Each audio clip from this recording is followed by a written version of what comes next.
This is the session on the PBI web portal.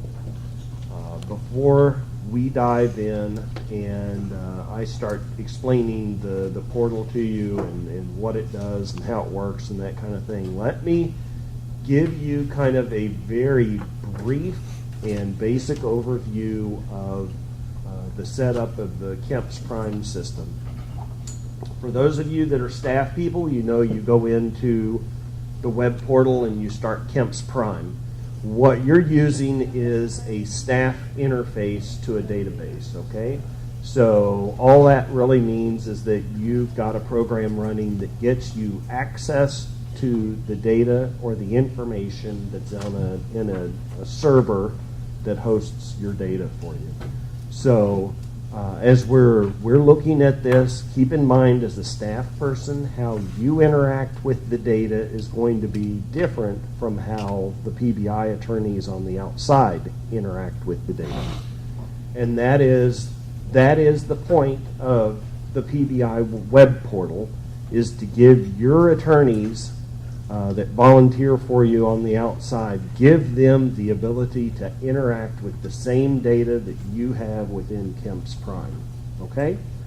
And you'll see, as we go through the session this morning, you'll see all of the different things that it has, the capabilities it has.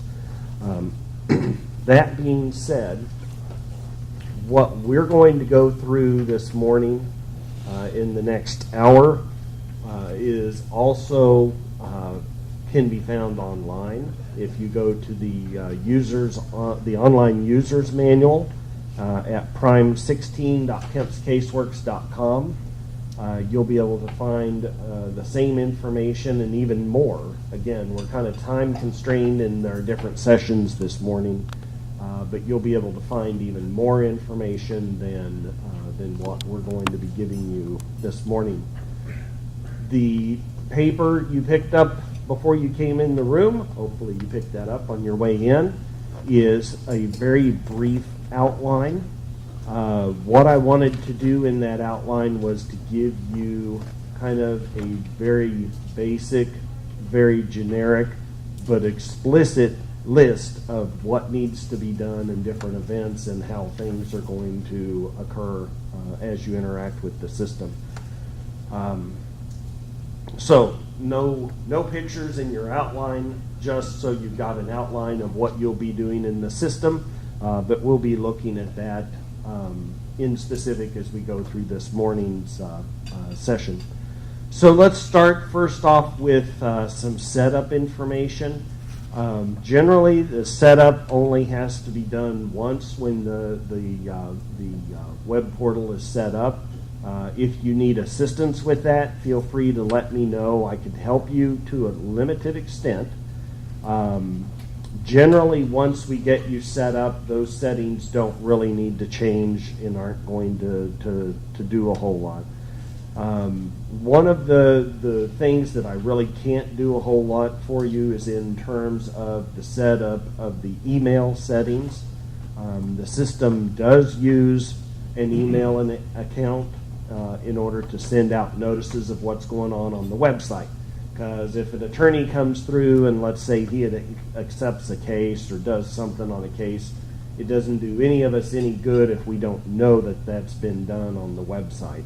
So we need some sort of a notification when an attorney does something and that gets emailed. So we need email settings. There's also a recipient email address. This is the person or the group of people that are going to be getting an email. Now this is where you should probably spend a little bit of time. Let me just warn you up front that we do suggest you use a group email account. Now why do we suggest that? Because we've kind of found issues with groups that have used just a single person's address. Obviously, as is true with almost any party, the more the merrier. The additional, some of the other additional reasons we've seen are that you may have variances in workload, and what we mean there is Particularly like if we were to look at setting up conferences or something like that. During a conference, you may have one or two people in a group that are really super busy putting stuff together, and you may have 3 or 4 other people that don't have a lot to do at a particular time. So if you've got a group of people that notification is going to, people that aren't really busy at the time can handle those notifications. Accidents do happen. I've seen instances where people have called me and said, I never got a notification on this particular item, what happened? And I can show them, yes, an email did get sent. You need to look for it somewhere. And they realized that that was the night they were working at home, and their cat walked across the keyboard and hit the delete key several times, and they found that the email notifications had been deleted. People also go on vacation. They change jobs. So who may have been the person that was doing the PBI coordination may not be doing that anymore, and he or she may need to be taken off that. And then, of course, they also leave jobs. That's another gotcha that we found out in the real world, where one person at an organization was getting notifications. They left their job. Nobody thought, hey, somebody needs to be taking care of the PBI attorneys on the outside, and so notifications were going nowhere for quite a while. So there's also some additional setup in terms of what your organization uses in order to track time. Some organizations use the compensated portion of timekeeping in Prime, and for those of you that aren't familiar with that, a lot of times with some organizations they have a reduced fee panel, so they may pay $25, $30, $50 an hour to attorneys to handle cases for the program, and they use the compensated portion of the slip or of the system to be able to track how much the attorney has charged for his hours and how many hours and whether or not that was paid and that kind of stuff. The other flip side is most organizations use the PBI time slips, where you can just enter the attorney's time against the case and move on. So you've got the ability in settings, you've got the ability to turn on and off those different things. So if your organization doesn't use the compensated slips, the attorney never sees anything about that, and so it just moves on. Additionally, the PBI website will enter, as you're going to see here in a little bit, it will enter information that the attorney puts in. So if the attorney puts in time, it's going to put in time slips. If he puts in some case notes, it's going to do some of that kind of thing.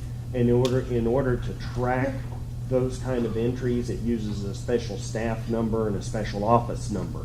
So the staff number, typically we use 9999 just for ease. And a lot of times if you look at that staff person, it'll say website.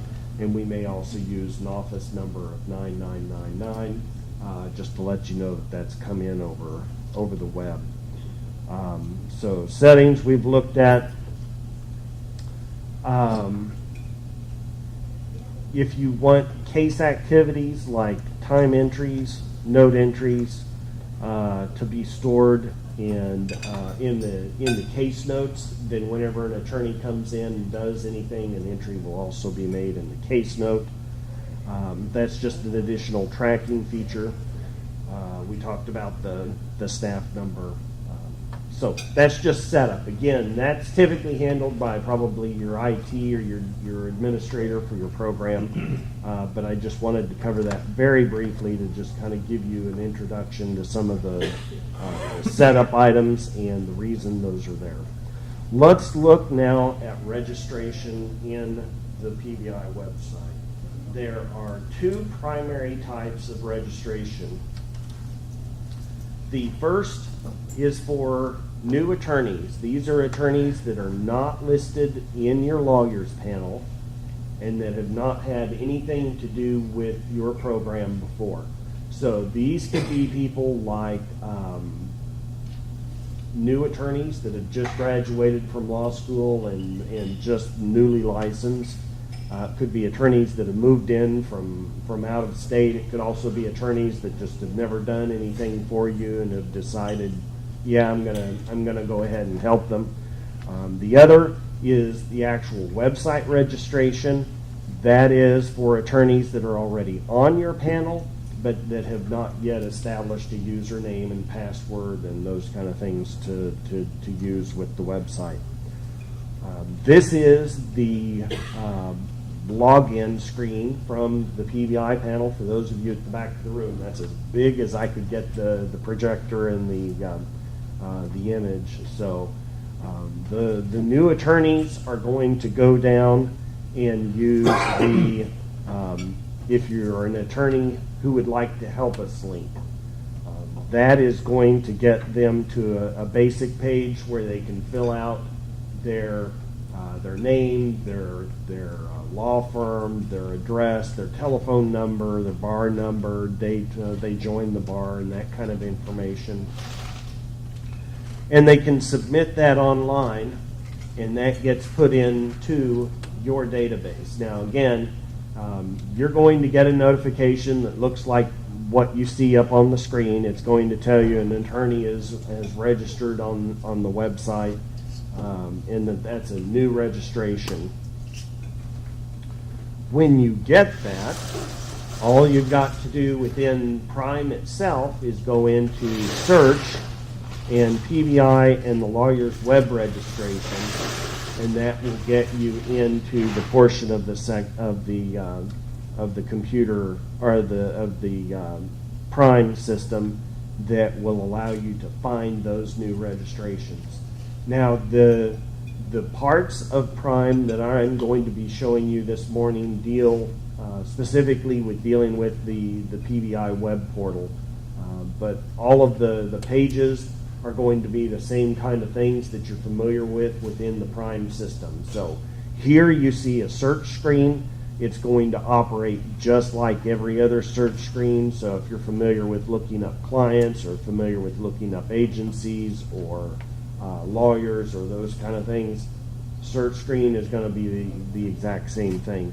One of the things that is different on this search screen is that there is a pending button, and if you press that pending button, the entries that you'll see there are the new lawyer registrations that have not yet been dealt with.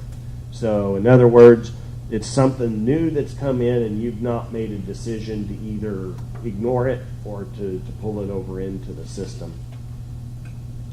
When we open that new registration, it's a very basic form that's going to show you the lawyer's entries from the system, all of the name, the contact information, and that kind of thing. Now, at that point, what needs to happen is you've got to look at the lawyers in your system, or if you're familiar with them, you may not really have to do a lot, but you need to look to see if that lawyer is already in the system. Because if they are, then technically it's not really a new attorney. They're already in there. We just need to look at that and determine that. So if the attorney is already in the lawyer system, then typically what we'd suggest is that you verify the information. What we've seen from a lot of organizations is that they've reported that Joe Schmo registered as a new attorney. Of course, we already knew he was an attorney that did work for us, so we just ignored it. And then they found out or figured out 3 weeks later that he had moved. He had a new address, a new telephone number, and a whole bunch of other things that he had put in his new registration, but they hadn't made that link between the two to know that needed to be updated. So we suggest verifying the information. And then again, if they're already in your panel, once you've verified the information, you can just click the ignore button. Doing that marks that as being ignored, and so it's no longer a pending item. If you look at it and you determine that yes, in fact, the lawyer is new and you need to pull him over, all you have to do is click on the Add to Lawyers button. And doing that will pull all of that information that the attorney has already entered online for you, will pull that over into the lawyer's record and enter all of that for you. At that point, the only thing you really need to do is to finish up the registration, is to assign them an attorney number, fill out any of the additional fields that may be necessary for your program, and you're basically done at that point. Any questions about that before we move on? Yes, ma'am. So if you have the situation where you have somebody who's already on the panel and they've just updated their information, is there any way to pull that information over automatically, or do you have to manually No, change because it? and what you got to keep in mind is there's not a link between what they filled in online and what exists in your system. It doesn't know that the information from the online registration needs to be pulled over into a particular record. So there's not a way to do that automatically. What most people do is, if you've got your system set up that uses tabs, a lot of people bring up the lawyer's registration page, and they bring up the lawyer's page, and they just copy and paste whatever is different from one to the other. Okay? Any other questions? Okay. Let's look now at what takes place when an attorney is already in the lawyer's system and they want to start using the website.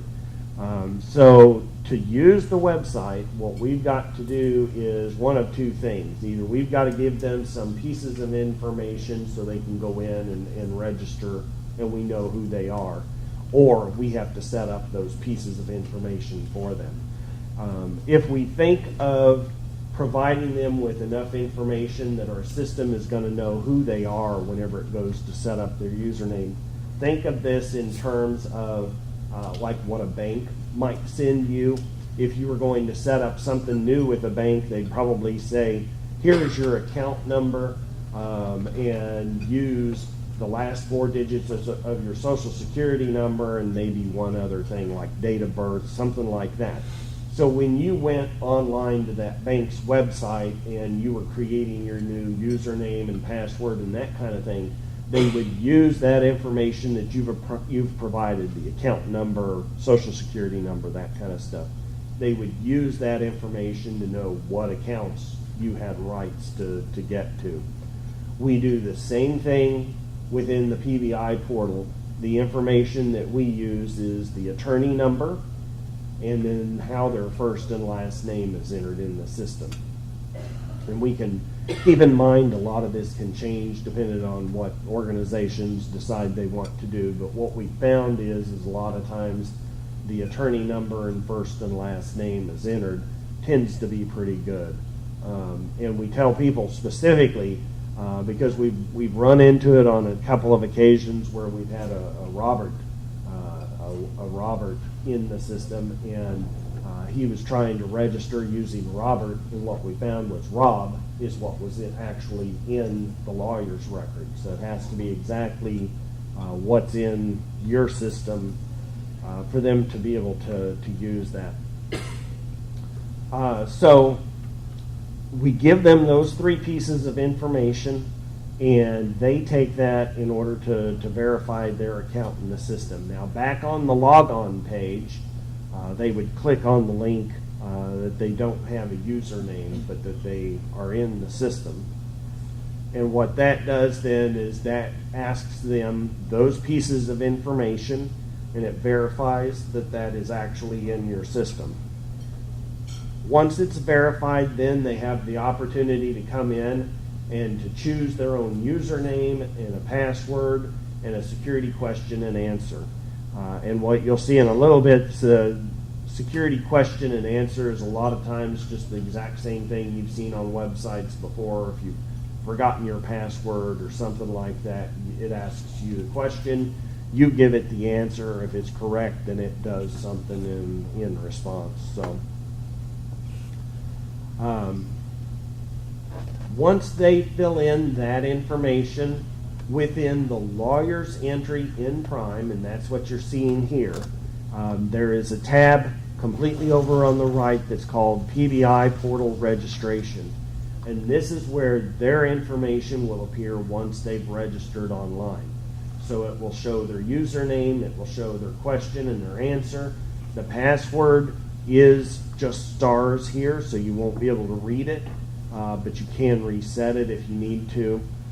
You'll notice also that there is a checkbox for is approved and is locked out. So we'll cover that in just a little bit. That information would be entered by them and would be put in by the portal if you choose the method of presenting them with those three pieces of information and asking them to go in and to create their own account. The other alternative is that you can put that information in manually and then just let them know what it is.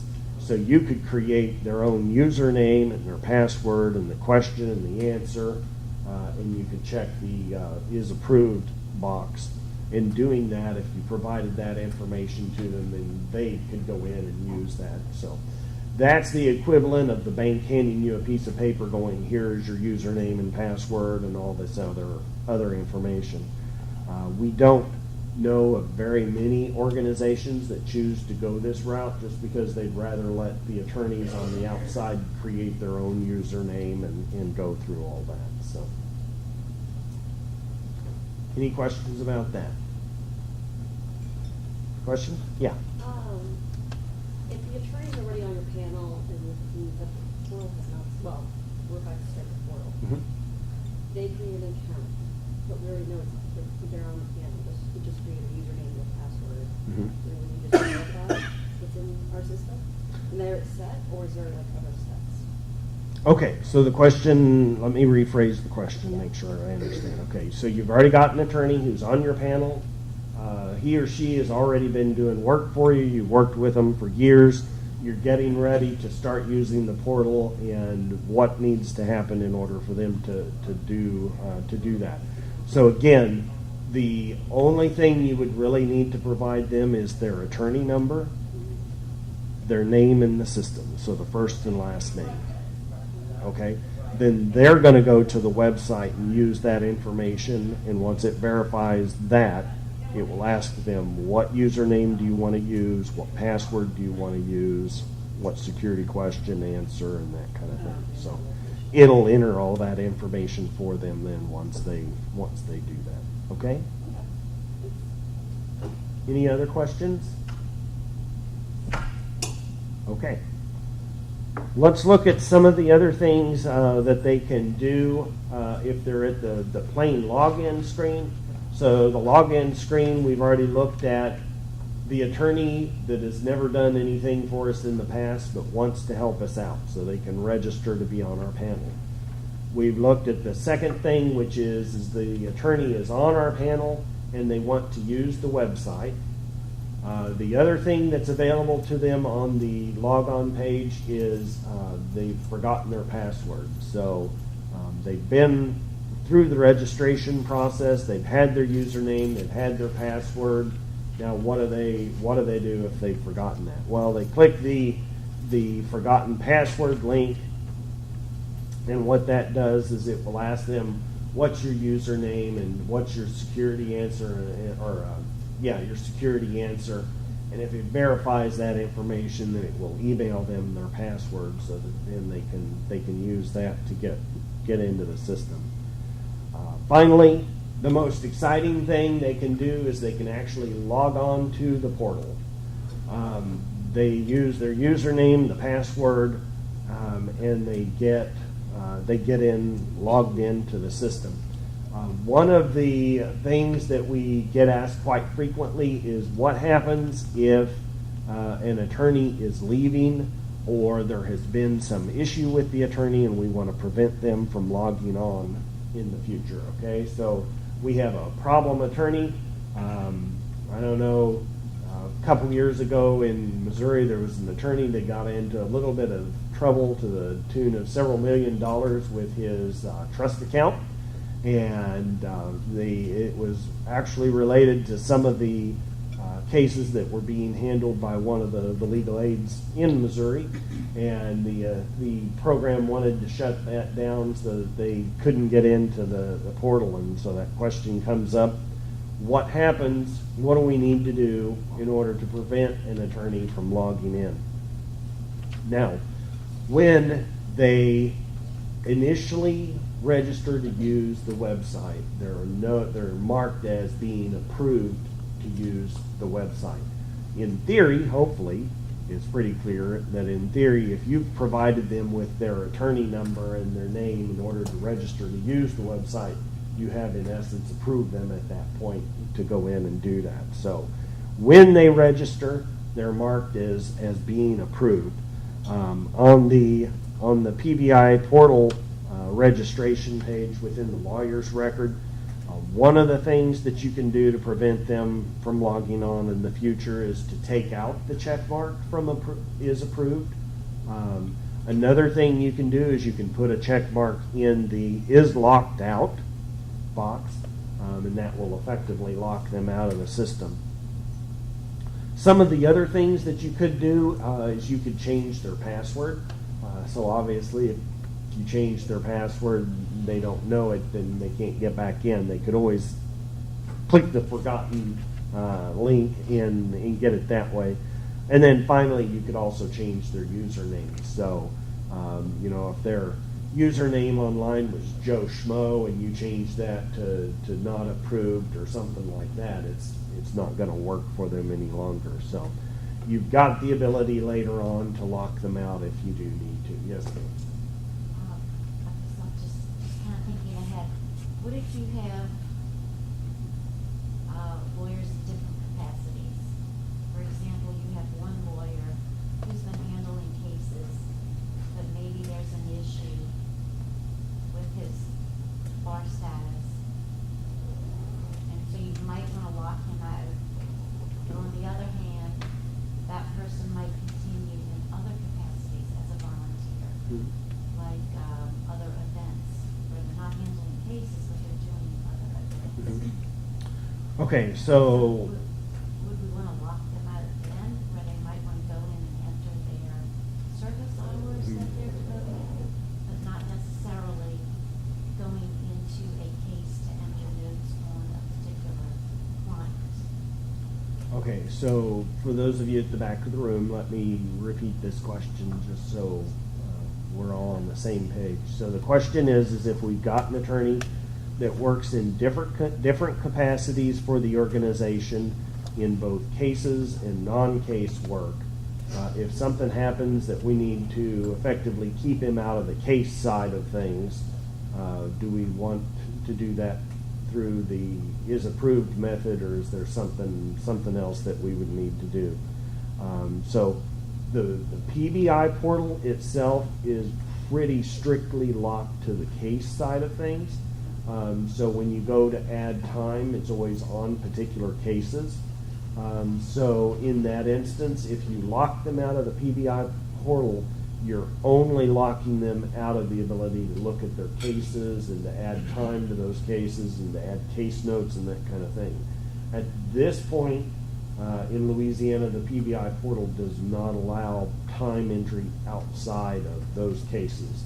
So if you lock them out of the PBI, they could still send you the time and you could enter that manually on a non-case basis, but it doesn't allow them to add non-case time. Okay, was there another question back there? Yes, ma'am. You may have said this already, but I missed it. With the forgotten password, does it prompt them to create a new one, or will it give them their original password? It will email them their password. Okay. And the email address is one of the things they have to enter when they create their username and password. Mm-hmm. So hopefully they've entered a proper email address for use. Yes, sir? Just a clarification, who prevents the attorneys log on the pro bono program or the legal services program? I'm sorry, say that again? Who does the preventing of the attorneys log on? Is it the PBI, the pro bono program that does it, or is it the legal services program that does it? I think it would be the organization. It would be whoever is We're registered with Registered an with automatic. the organization, yeah. The administrator for your portal. The web Yeah. manager. You mean us? Your IT person, Yeah. AKA you. You have one? Okay, so once the attorney logs on to the website, one of the things that they can do is they can get into their, what we call online, their profile. All that is really a fancy word for what their account is within your system. So when you go to the lawyer's entry, and you're looking at their name and their address and all that kind of stuff, the counties or the parishes, are we in parishes here? Parishes? Okay. Parishes or subject areas that they want to deal with, you are effectively looking at their profile. They have the ability to come in and change that information as well. So the attorneys, their address, their telephone numbers, those kind of things, if they need to change that for one reason or another, they can come in and they can modify that information online without having to pester somebody at the organization to change that for them. Now, again, keep in mind, and I told you this up front during our setup portion of the talk this morning, just about any time the attorney does something in the portal, a notification is going to get sent somewhere to somebody. So if the attorney comes in and changes their telephone number, if they change the name of the law firm, if they change the address, whatever that may be, somebody is going to get an email somewhere saying an attorney has changed his profile. So if you need to go in and look at it, you have that ability. They've got the ability to change the parishes that they're going to work in. Now, a lot of the parish information and the subject matter that they're interested in is going to be important for a later session on the automated email system, because that entire system relies heavily on what the attorney has chosen in terms of what he or she is willing to handle. But the attorney can come in and they can change those subject areas, location, geographical locations. They've got the ability to, once they log in, they've got the ability to come in and change their password if they need to. And then they can also change the question and answer that they've set up in the system. So just about any of that is changeable by the attorney online.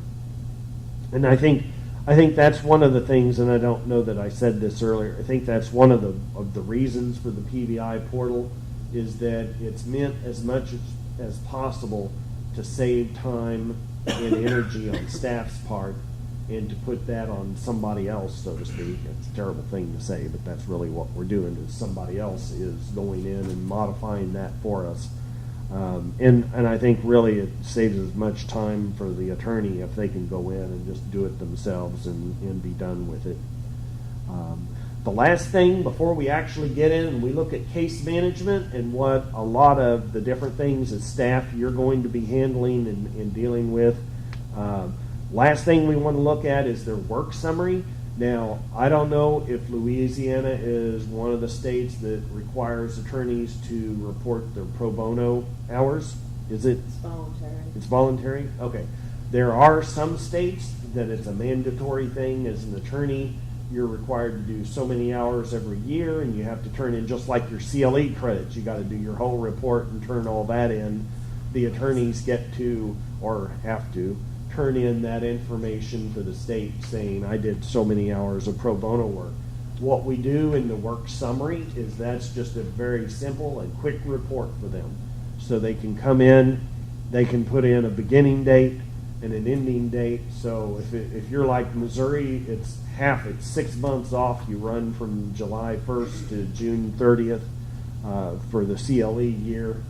They could put those dates in, and it will show them, here are all of the hours that we have credited for you with our organization. So it's a handy little report for them to know just how much time they put out for your organization. Yes, ma'am. I'm still thinking about the parish info. Huh? So my question is on my end right now, as the coordinator, I go in and I assign the number, fill out their information, then I go to a second page and I click, like St. Tammany, and that eliminates all other parishes. And that was set up for me, years ago by Brian Reynolds, so that I would know, even though there are a whole bunch of volunteer lawyers in New Orleans and Baton Rouge, I would be able to know who's on like the St. Tammany panel. Mhm. So if the volunteer lawyer can now go in and change their parish, would that conflict with, say, my list? Would that eliminate them from my St. Tammany parish list, for example?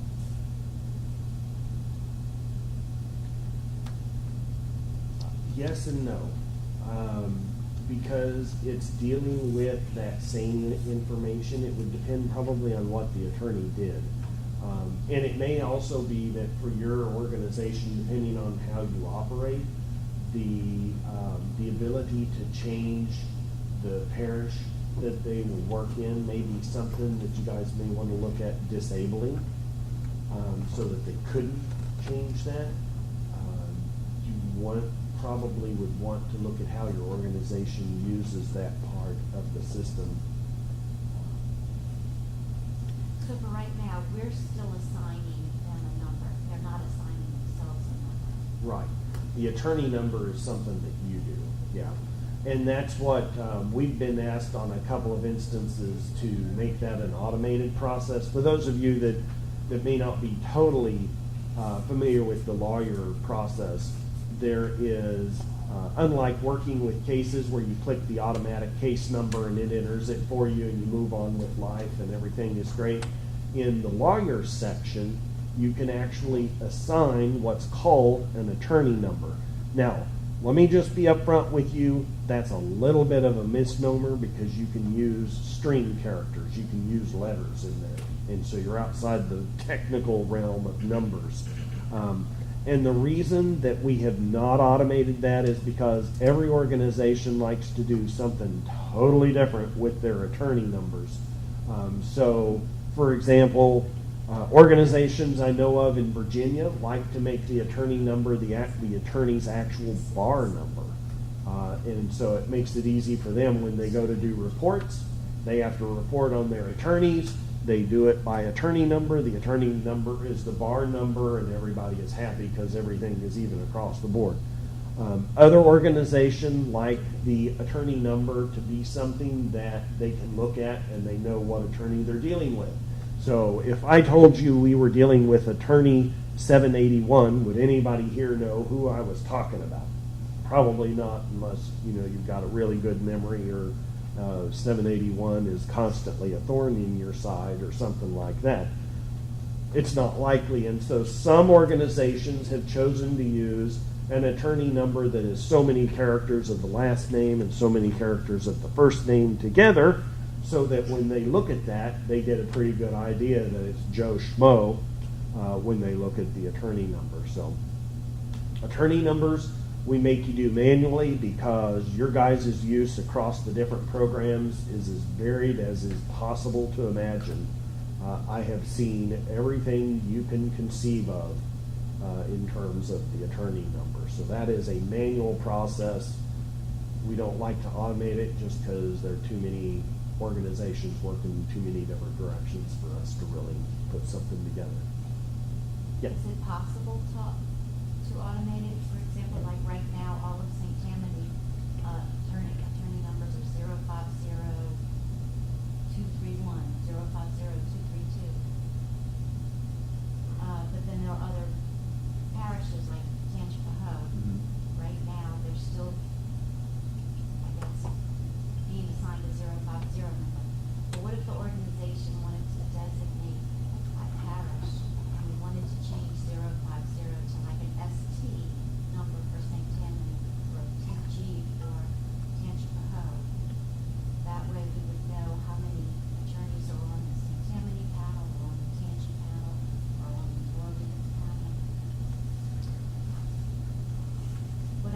Yeah. reassign all those. Oh, no, you don't even want to think about that. Right, 'cause Can you No. have a report of like how many attorneys are registered Yeah. in how this particular parish? I assume that you could. What you might want to do in that instance, there are a couple of different things. There's a user field in the lawyer's record where you could go in and you could type in the parish if you wanted.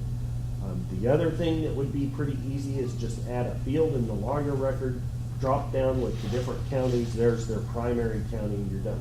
I think county parish is one of the other. I think there is actually a field, and you could use that as well, and you could run reports on any one of those fields depending on how you wanted to put it together. Okay. Yes, ma'am. I'm actually glad to learn this because one thing that I find difficult with crime is when I go to link the attorney to the case, I have to then go back to the attorney to get their random bar number rather than, now I'm learning, I could have just made it like, if my last name's Lejean, I could make it just Legend and then it would automatically, is that right? Now, yeah, and now keep in mind too, in the case, when you're in that PBI tab, there's the Find the Lawyer up at the top, the button. If you click that, it takes you to the lawyer search page. I didn't know that. Type in the lawyer's name, and there's actually assign attorney in that search screen. Okay. So you choose the attorney, press assign, and it puts it in the case for you. Fantastic. Okay, I went. Shortcut. Thank you. We're a little bit outside of the PBI web portal, but that's okay. Yeah, thank you. Sure. Hey, as long as we learned something this morning, that's I just learned kind of the about it. primary thing. Thank you. Any other questions before we go on? Where is the bacon? Where's the what? The bacon, the That's other it. room. Oh, yeah, sorry. There was a run on bacon early this morning, and so, bagels, I think, are about all that's left back there. So. Okay, so let's look at case management. Now, this is the part of the system where staff people, you're going to be doing things like putting cases out on the website for attorneys to consider. One of the time-saving things is that attorneys can go out and look at a list of waiting cases and look down through them and say, yeah, I'll take this case, all without staff having to do calls and beg and plead and, remind them that they need to be nice people and that kind of thing. So get a bit of saving in terms of time. So if you want to put a case out on the web for attorneys to be able to look at and consider whether or not they want to take it, how do we do that? It's very simple. Most organizations start with cases in a hold status. Depending on how your organizations operate, you may immediately start with a staff case, but most start at hold status. All you have to do to list the case out on the website is change your case type to W. If you look in the drop down for case type, there should be a W there that may be something like web waiting or web, something like that, just to indicate to you that that case now is going to show up out on the web for the attorney to be able to see. Keep in mind, you want to make sure that there is no closed date. I don't know how it happens, but I've had multiple organizations call me and say, we put a case into waiting status, attorneys aren't seeing it. Why is that? Somebody had gone in and entered a close date on the case. They had closed the case, and the system will not show closed cases. So just warning you up front, I get multiple calls. Make sure there's no closed date. So we put in the closed date. Now there is a process the attorney goes through out on the website, and we'll see that in a little bit, but it's a multi-stage process. You have the ability to show them a very short case note about the case. Now, this could be information like, let's look at that. What we do is we enter a new case note. We choose the type of PBI website short notes, and that's what tells the website it's okay to show this information. It could be information that is meant to entice the attorney to accept the case. So we could tell them things like, the facts are easy, this is a slam dunk case. You know, every attorney likes to hear that, right? They're not going to have to do a whole lot of work. If for, it's true. if it's true, yeah. If they get to know whether you're lying to them, then, you know, you may have problems getting attorneys to take your cases in the future. Maybe it's a client that you've had before, and you know they're very nice. They always do exactly what you say. Everybody has those kind of clients, right? They do exactly what you say and listen to you. Yeah, right. Maybe the opposing party has some type of a bad reputation, so they're the landlord that screws everybody over, lets the wood rot through in the floors and that kind of fun thing. Or maybe there's something about the nature of harm if the client doesn't have representation. Whatever you can think of that you think would be a good selling point for the case, this short note that you put in case notes is going to be the first thing the attorney sees about the case.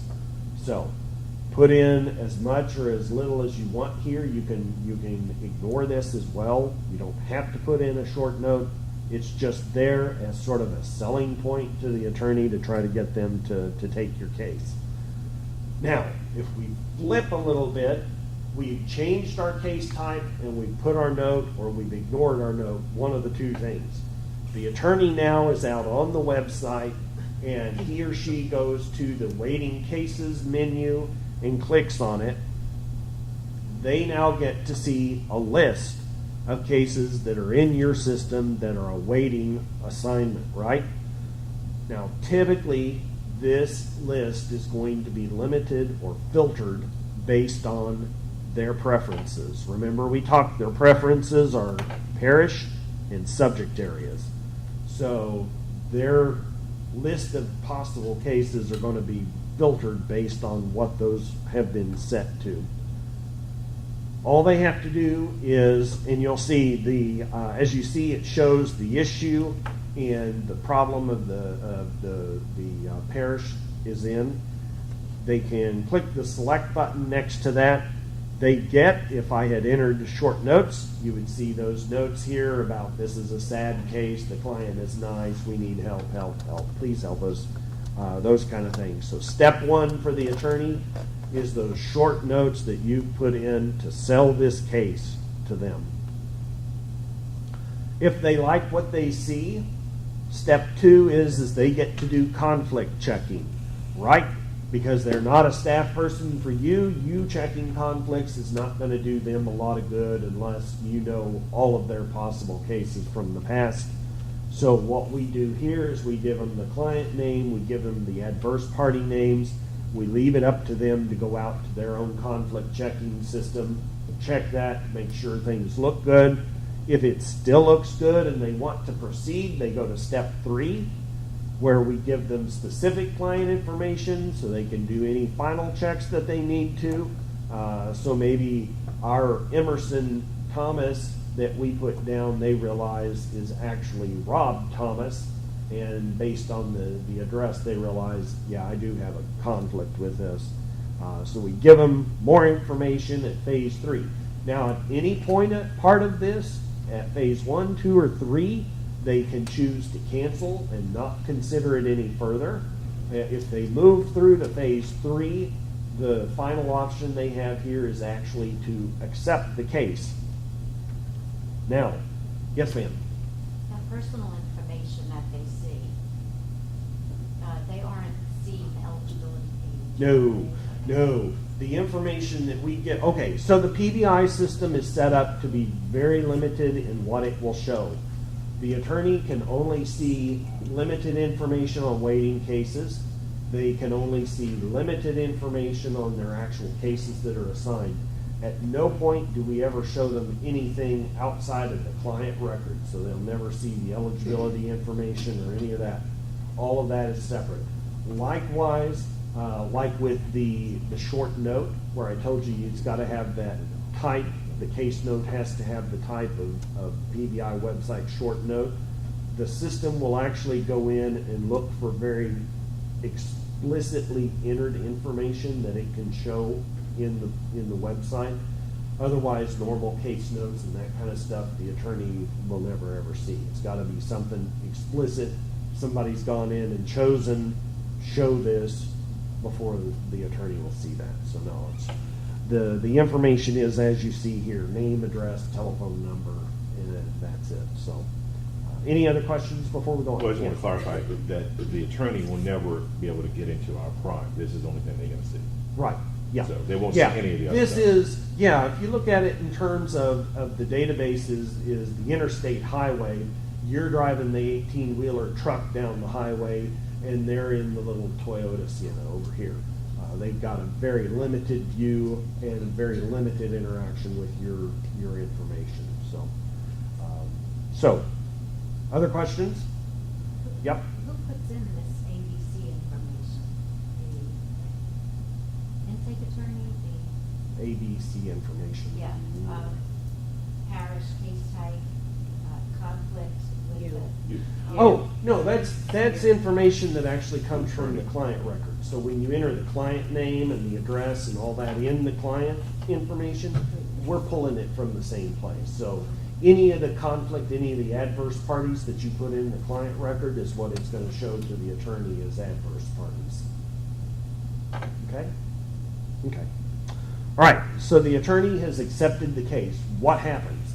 Now, if we were dealing with an old manual system, the attorney has told us over the telephone after we talked to them for 20 minutes and begged and pleaded that, yes, okay, you twisted my arm, I'll take the case, right? So what do we do as staff? We go in and we change the case type. We go into the PBI tab. We find the attorney.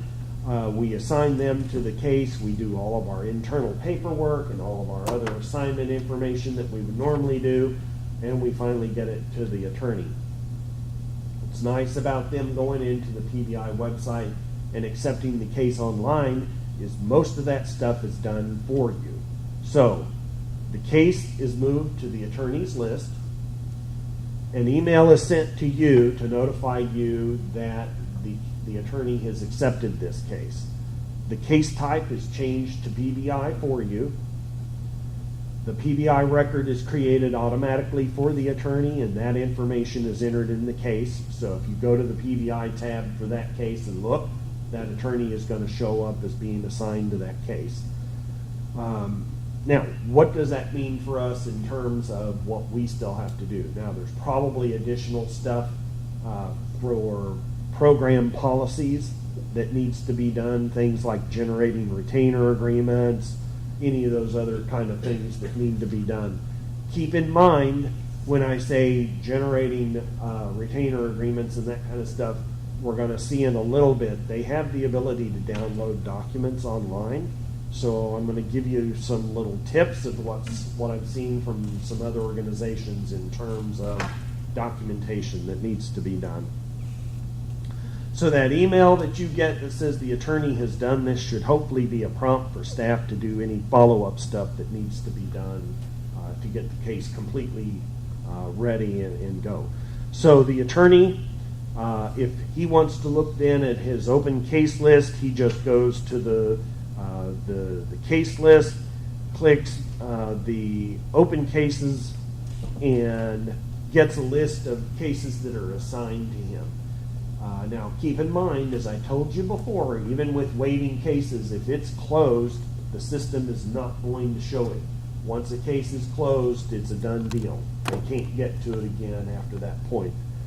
For them to be able to, you'd have to reopen the case, and then it would reappear, and they could do whatever. But they cannot once they close the case. So they see a list of their cases.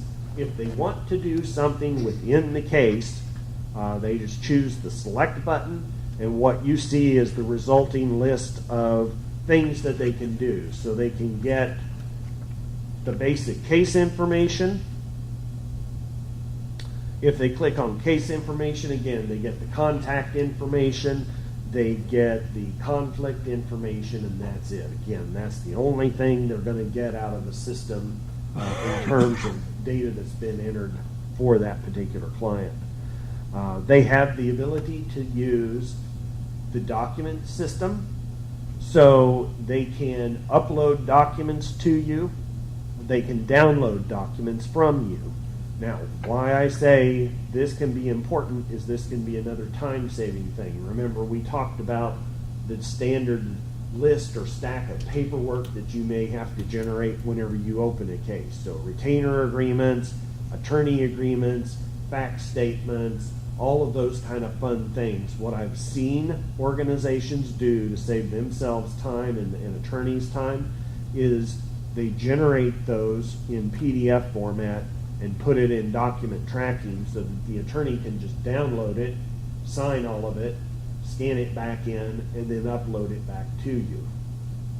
Saves everybody a lot of time, stamps, mailing, that kind of fun stuff. So the attorney can download documents. How do you provide documents for them to download? Now remember, again, we talked about security is tight. You have to tell the system, make things available for the website to actually show it. The way you make documents available is you put them in document tracking. I don't know how familiar if people use document tracking. We've got some organizations that use that pretty heavily, but document management in the case itself, you put a document in there, and in the properties, what you'll see down on the lower right is this available to PBI attorneys on the PBI website. When you check that box down in the lower right, that is what tells the PBI website it's okay to show this to the attorney. They can get it and download it. Sorry, where's the box? Down in the lower right, there next to the arrow.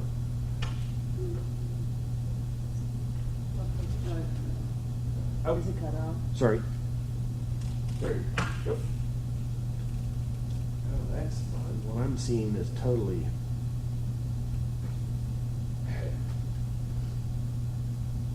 It's totally cut off. Right? I see there's a box that's cut off, is that it? There's a box right down here at the bottom of the screen. I don't know why it's cut off, but I don't think so. I was messing with it earlier and it was. the bottom since you. Okay, let me try something different. Sorry guys, I didn't know I'd.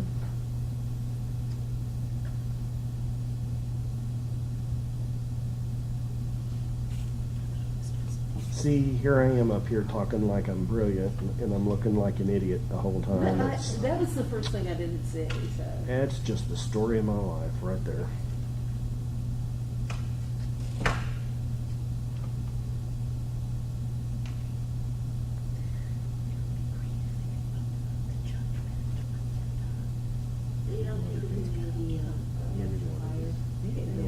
I don't think so. They already have their own systems.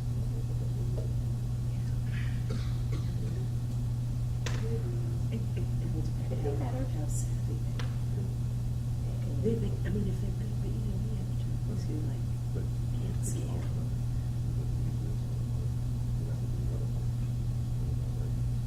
Hopefully not, but you know, there's some attorneys who you have attorneys who go right.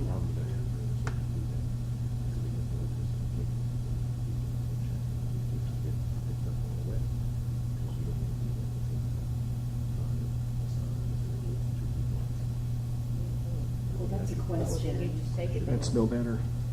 I mean, I That's why assume you that have to go all once it's the time. assigned. Or, I mean, we can manually assign it. You could probably manually assign it to somebody, yeah. Doesn't that look all the way? Because it's everything.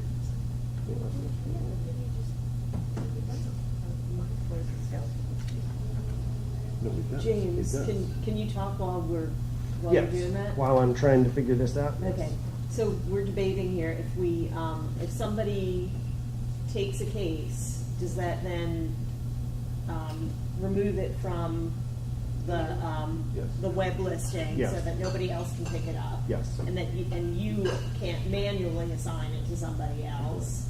Right. But Well, now- okay, so let's remember that what shows up as a waiting case is something with the case type of W. Mhm. When the attorney takes it, it changes that immediately to P. Yeah, but that's Now- a problem for us, because we use W for something else. We No, use that this for our is- web. That's app. No, this intake is, type. this is Oh, it's This is this a way. case Yeah. type. This is case type. Got it. Okay, so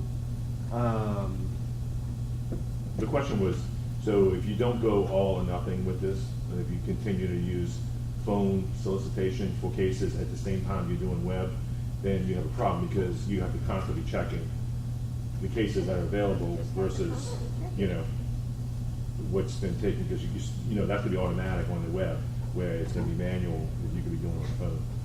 Yeah, and what you've got to remember too is that because it's working with the same data, when the attorney goes out and accepts it and changes that case type to P, you're going to see that if you go into the case then, you're going to see that it's been assigned, and over in the PBI section, you're going to see that it's been assigned to that attorney. And we can still manually assign it for somebody who's really not able to do this interface. But in on theory, their own. you could be doing that at the same time someone on the web is It would- accepting it. yeah, But I what's- mean, it can happen. Yeah, what are the chances that I don't it know. probably that like I'm not too worried about it. yeah. If you just start doing it. and I see would what love to happens. have the problem where two Yeah. attorneys Yeah, are if you fighting said over that. a case. I want to take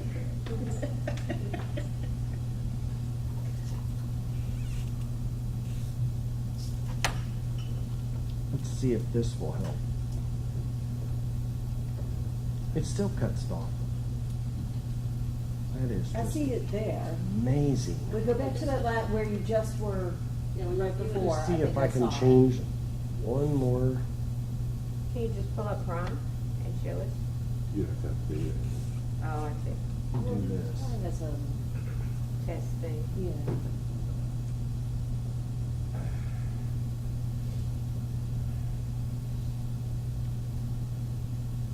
Okay. See, okay. Okay, so Now I down at the bottom on the right is the option for Available available to PBI attorneys on Okay, I see. PBI website. Okay, Okay. thank you. See if I do this. Okay, That's better. better. Okay, sorry about that. That's okay. Okay, so that's how to provide documents to the attorney. The attorney can also upload documents, so they get the retainer signed, that kind of stuff. They can scan it in and they can upload it to the case. Or copy the Again, judgment when it's done. yeah, whatever the attorney may need to provide or upload. And again, you get the email saying this is done, so you know to be able to go in and look at it. They've got the ability to do their time entry, so they can come in, they can enter the date, the number of hours, what they were doing on the case. They can enter some notes if they want, and they can put that information in. Again, that goes into PBI time on that case for that attorney, so they're doing the work for you there. Beth, can I ask you this? So when they don't do the work for you, which I think will be more often than not, because even the ones that are willing to take the cases off the web or maybe upload a judgment, they already have a timekeeping system in many cases that they're tracking stuff in. So if they won't put it in, can we put their hours in on that tab? Yeah. We can. What you would do is, because you're working in the Kemp's Prime system, you just go into that case and do the PBI time Okay. and enter the information. Yeah, I just wasn't sure It if we goes- somehow couldn't access all. Yeah, no, it's all the same data, so when they're They entering can't see all of time. ours, but we Right. can get to all of theirs. Right. Okay, great. Yeah, yeah, they get a limited subset of the full Gotcha. gamut that you've got. Got So, it. okay? Thank you. So they get to enter time, again, they enter the time, you guys get an email that they've entered time. They can go back and look at their time if they want to. They can enter case notes. Again, those are case notes that go into the literal case notes. They'll have that special designation of the staff number 9999 that we talked about before, just so you know that's come from the outside. The final thing they get to do, or have the option to do, is go in and they can close a case. So they can tell how they want it closed, whether it was contested, whether they won, they lost, how many total hours, what their normal billable rate would be, any costs that they paid, and then if they had any final notes for the case, then they can enter those. And again, when they close the case, it will go in and it will enter a date closed, It will use their information to do the reason closed and those kind of things, but you're going to get an email because inevitably your organization has some policy that needs to be followed in closure. So you may have the LSD audits that you do or those kind of things just to make sure everything is there with the case. That email is just the prompt of finish up whatever is necessary and then you're done. Another thing that they have available to them is what we call non-case documents. This is basically document tracking, but it is not actually limited to a particular case. What it is it could be things like you could use it for a brief bank, you could do standardized forms, you could do any of that kind of stuff. For you to put documents in that, you just go to the add other and document non-case. You get the normal document tracking screen. Again, make sure you click that available to PBI attorneys on the PBI website. That's what tells the website it's available to be shown out on the web. Any questions? I'm literally up to 2 minutes at the end of my time here. So, final questions? Yes, sir. Ideally, you want the PBI attorney to be entering the information on the case in the portal. That's not going to happen. So is the pro bono program able to take that information? So we're setting up 3 layers: the PBI attorney, the pro bono program, and the legal services program. The legal services program sees everything. Is the pro bono program able to intercede and get the information from the pro bono attorney and input data for the attorney in the system? Okay, Linda, you may have to help me because I'm not sure of the setup. So the PBI attorney would work with the pro bono program, which is separate from... Yes, we have under a sub-grant. correct. We Okay. assign the case under a sub-grant to a local pro bono project. Okay. Who then places it with an attorney. Okay. So we're not directly placing the case. Okay, so does that intermediate pro bono program, do they have access to Prime? Yes. we have- Okay. Have a PBI. Okay, so the case itself would be in your Prime, and the attorney And would their be sending you information. So you would just, the PBI portal puts data into the same database that you do in Prime. So if you get time entries or case closure entries or that kind of stuff, you going in and entering a PBI time slip or closing a case in Prime is the exact same thing that the PBI portal would be doing. You'd just be doing it manually from within Prime. Yeah, but would But- we be doubling up? I mean, we close it out, I'm a pro bono project director. We close it out on our end, they wouldn't have to close They it have out. a different case number. Yeah, it's a different case number, 2 different systems. Different So the pro Same bono case attorney management would be system, putting the information different into case our numbers. system. Yeah, when you transfer a case, it generates. Okay, so I'm not familiar with the setup. Okay, so what happens now if you've got the LSC program that assigns a case to the pro bono program and they have a PBI attorney? PBI attorney closes a case, sends that information to the pro bono. Yes. What happens at that And then point? they give it to us and we close it in our system. So it's a double closure? Yeah, it's a Oh, pain in the man. neck. Yeah. That's some ugliness. Not efficient at all. They wouldn't, I don't think they would have access to their portal. Don't think No. so. They close it by sending us an email Okay. Yeah, they send us a list. It would be great if we could for case closure. figure out how to make it more efficient. That, Yeah, the pro bono program is called in between. It's got to get the information from the pro bono attorney, get it into their system. and then send it on back to LSC the, program. Double work. Yeah. yeah. No, yeah, it's still gonna be a double entry system at this point. The Is there a PBI way portal it is would meant to communicate with whatever the final. Is there a way it wouldn't have to be that you can think of in the next 30 seconds? In the next 30 seconds, no pressure, no pressure. What's the What about the Woo! electronic transfer? What's that? Well, then you might run the danger Well, of but having two really, if there cases. were a way to make that work more smoothly, it really would be helpful, because even though it could be more efficient for the attorney, there's still that double work element on their end and our end. Instead of it just being like the attorney puts the information in, I mean, under the best case scenario, you get a judgment, you see everything you need for LSC compliance, but then they still have to do work, and then we would still have to manually also put in. So it does Yeah, not we streamline probably at need all. to, look at some of that, because There's gotta be a better way.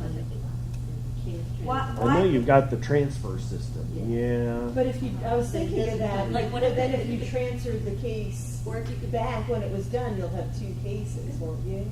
No, because they have different Or numbers. you could generate automatically the responses to the They have text. different numbers, Yeah. but do they have to have different numbers?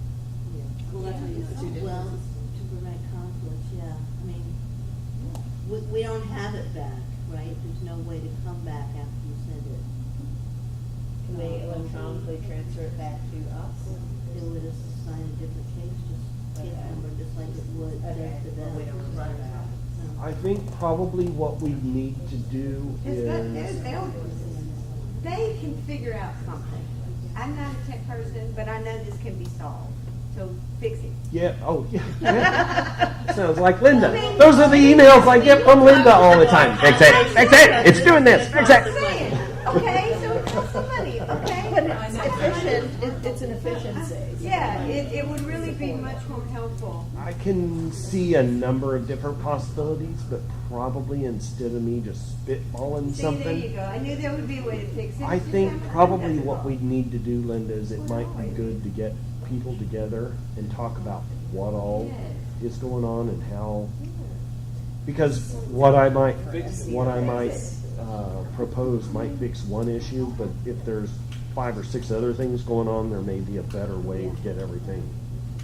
But yeah, I mean, I know there's a transfer system you go through now. Seems like there should be a nice way to either pull the final data from one place Allow or it push to it come over. from one Mhm. back to the other. Connect And those there's numbers with those little lines and that, Mhm, those tables. I've seen lines it. are always Yeah, good. That, you I know, know it can happen. I've never been one of those draw and signed in line kind of persons, but I kind of keep within the same paper. So as long as the lines are there, it's We don't even need paper anymore here. no, absolutely not. So I'm a little over my time. Any questions? I do have a question. Yes, And you may have covered this because I had to have the bacon next door. So, we understand. Okay, thank you. We also, Legal Services also wants us to be able to report on non-case pro bono hours. So if I have a volunteer that's, going to do a Ask a Lawyer event or whatever, is there a way that they can load up hours through the portal for non-case matters? No, we already talked about Not is there a way now, is there a way There's always a way. with money that these things could happen? Yes. Okay, great. Because that is something that LNC's asking us to report on, so that's another thing that we have to do sort of outside the system manually that is also not efficient. Yeah. Yeah, and typically what you'll find with me is the larger the amount on the check made out to cash, the more you can get out of me. Sure. So, and Linda will tell you, she knows, I know she knows. Send those to James, take care of. But no, that would be a relatively easy thing to build in. Because as you probably know now, your PBI time will track non-case activities. So you Right. can put support and matter Exactly. activities in it. Exactly. It'd probably be all of maybe, and if I quote something, you guys are gonna hold me to it. So I'm thinking maybe, it's less than $1,000. maybe an hour or two Yeah, of work, maybe. right. So you might be talking Exactly. $250 or I something got like that. that. So now that I said that, Linda's written it down, timed and dated it, so she can use that in a, in a court. Okay, any other questions about PBI web portal? I ran a little bit over time, and I apologize for that. It might be a good idea for us to pause at this point and take a very short break. We don't have any breaks actually scheduled.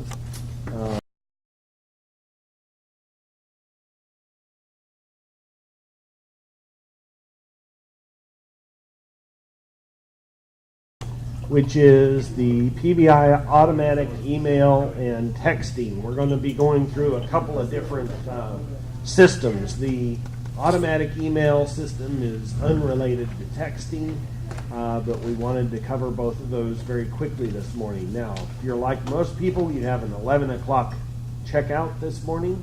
I don't know if you checked out or not already, but hopefully at the end of the session we'll give you a few minutes if you do need to head up to the front desk and check out with them. Again, as I told you in the first session, same thing is true here in the automatic email and texting systems. You can find more information about those online in the online user's manual. Again, a lot of the stuff that we are quickly covering here due to time constraints, the online user's manual goes through in explicit detail pretty much step by step. So it will help you understand more about what we'll be talking about here this morning. I'm going to fly through the setup of the automatic email system because I think it's pretty much the same thing that we talked about in the first session. Obviously, it's going to be sending emails. That's kind of profound given the fact it's called auto email, and it needs an account to be able to send out those emails. A lot of times that information is not really going to change. About the only time we ever see that information change is if you've set up an email account that requires a password change or something like that, in which case you may have to change some of the settings at some point. So you've got all the standard email setup that's got to be gone through, and it's a lot of the same thing that we covered earlier. So I'm going to skip forward a little bit. There are some additional settings that need to be made. Some of those are going to be information in terms of URL or web address links that the system will use when it is crafting its emails, because it's going to be putting emails together that says we have these cases waiting, and if you click on one of those, it's going to take you to the PBI website and allow you to consider those. So the system needs to know what that URL needs to be set to, and then also the name of the program. Now, the automated email system can be easily enabled and disabled by a simple check of a box. So if something has gone wrong, maybe the password is expired and you're getting bounces saying you can't send email and that kind of thing, then you may want to just disable it for a while you look into those situations. So you've got the ability to do an enable, disable very quickly. The system is also set to allow you to put in test settings. What that allows you to do is you can run the system and have it generate emails to you so you can see what things are going to look like and how it operates and that kind of thing. So you've got the development mode that's available on the system. One note about that is it requires you to put in an email address for the test attorney. Typically what we see organizations do is they have a junk lawyer entry, a test entry in the lawyer's system. They put in their own email address for that attorney and make enough settings in the attorney's settings that then cases that would be generated for them get sent to you. So for me, I put James at kempscaseworks.com. I might go in and select every parish and every subject, so regardless of what the case was set to, if it was waiting, then the email would come to me in this test production. When you set the automated email to test, it's only going to send to that one address, so you don't have to worry about attorneys, your real attorneys out on your panel getting emails if you've got it set in test mode. There's some different tab to actually test the system. What clicking that button does is it actually prompts the automated system to run and to do so in the test mode. Keep in mind that the automated email system has two primary functions in terms of waiting cases. It will do what I call a digest email, which is a list of all of the waiting cases that the attorney might want to consider. And then you also have a case-specific email that may be used in the event that you've got one specific case that you want to get out immediately and not wait for the next time for the system to run. So in the test system, you can also do a case-specific email, and it will generate that very, very quickly and easily. One of the things that we wanted to do in the setup of the system is we wanted to make it easy for you to be able to go in and modify what the email would look like that goes out to the attorney. So your normal letters may have a paragraph or two of standard wording that you use in all cases and those kind of things. And what you can see here is you've got the ability to put a particular subject in. The default we put in is cases waiting for assignment. You've got a top part of the email. That could be your introductory paragraph of here's some nice cases we have that are waiting that we think you might be interested in. It will then give you a listing of cases. You can follow that up by text below, and then finally your conclusion. Your sincerely thank you for helping us, the PBI staff at whatever you may want to put in the closing. So you don't have to do any kind of real programming. You don't have to worry about changing the system a whole lot. You're in Kemp's Prime. You're an administrator. You get in there. You can go in and you can modify that yourself. And the next time emails get sent out, whatever you put in there is what changes are going to be shown. And you can also use that exact same setup for the case specific. Again, those emails just have one case that they're related to, and so your wording may be a little bit different in those. A lot of times what we see is organizations put these letters together, it's set, they're done, and they move on, and nobody ever looks at it ever again, so you don't really have to spend a whole lot of time putting that or working with that on a routine basis. Let's talk about the first type of automated emails that get sent. That's what I talked about and kind of alluded to a little bit earlier, which is the digest. Those are all of the possible cases the attorney might want to look at. Now, that is an automated process that runs every day, Monday through Friday at 10 a.m. Central. At that time, the system is triggered. If it's in test mode, if you've entered the email address and there's something that might be relevant for that attorney, a test email is going to be sent to that one account. If you're not in test mode, it will go through and it will start sending out emails. And let's look now at what has to happen for those emails to be sent.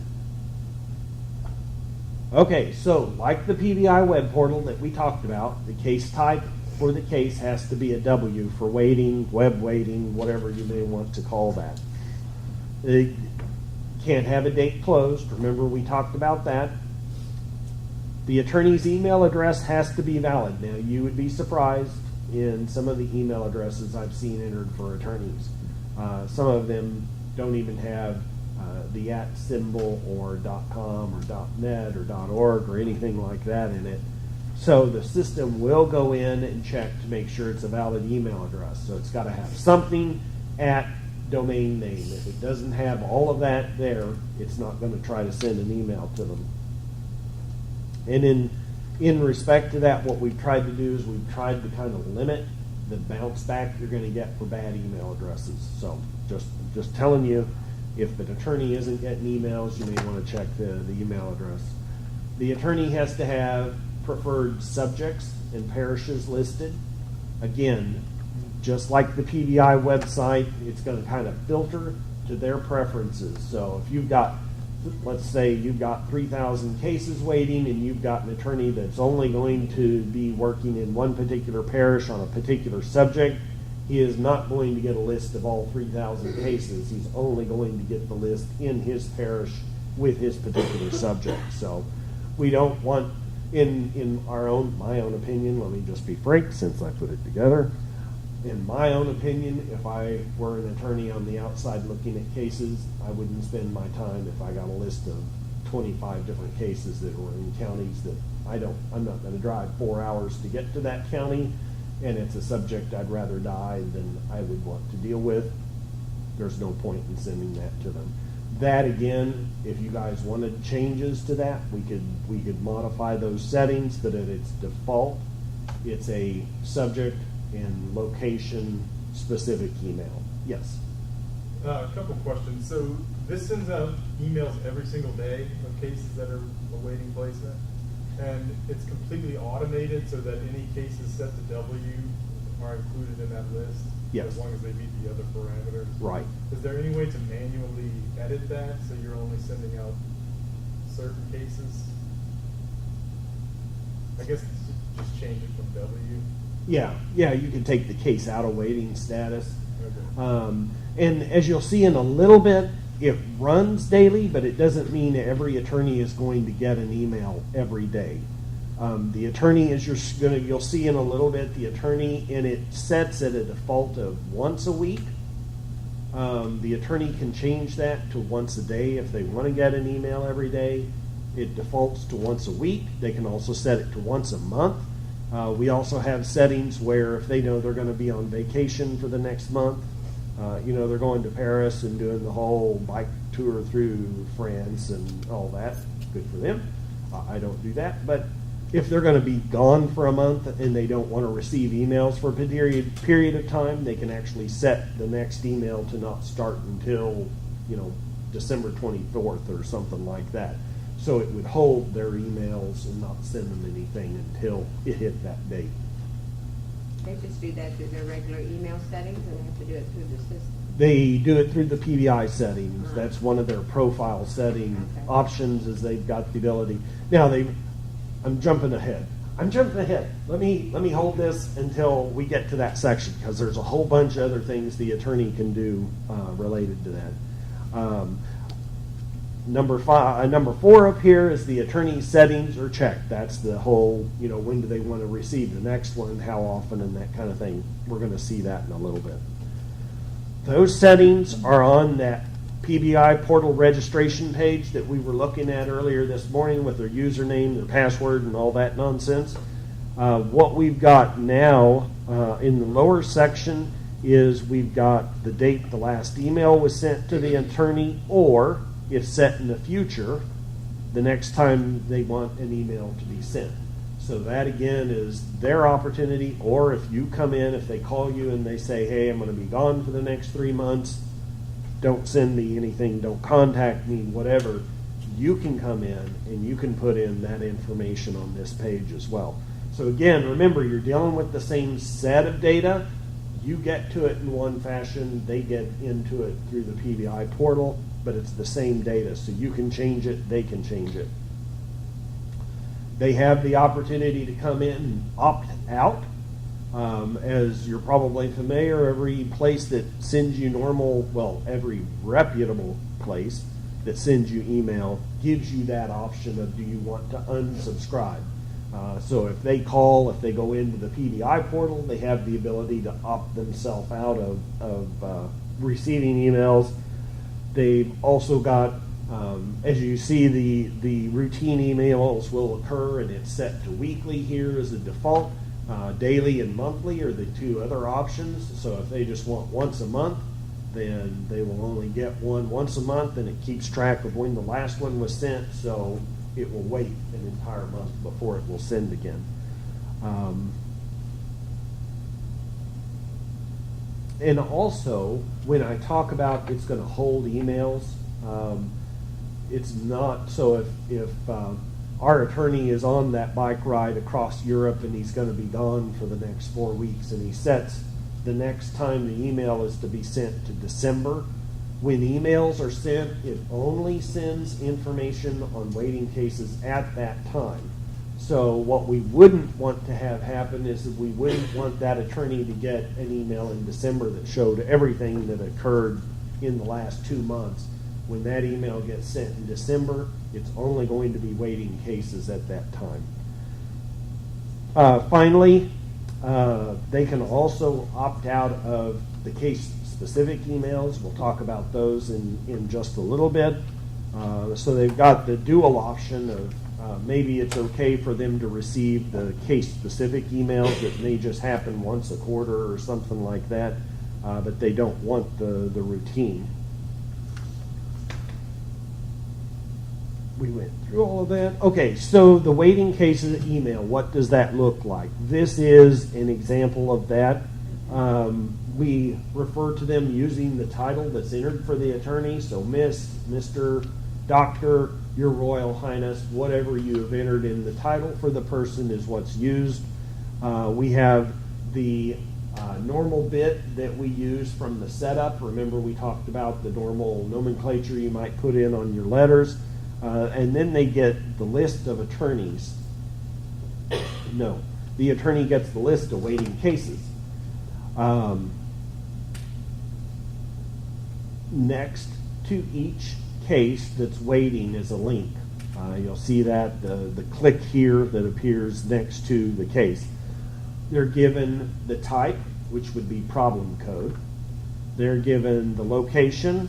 They're given the date that the case came in, and then they're given the case number just as informational in case they should call you and say, hey, give me more information about this particular case. You're going to need to know the case number in order to look that up and be able to tell them anything about it. Alternatively, they click the click here link, and that takes them to your PBI portal. Now, if they're already logged in, it takes them straight to the consideration of that case. So remember, the case has got the 3 phases. They get to see the short notes, they get to do their conflict check, and then they get to see the client information. They click that link, they're going to land on phase 1, which is the short note.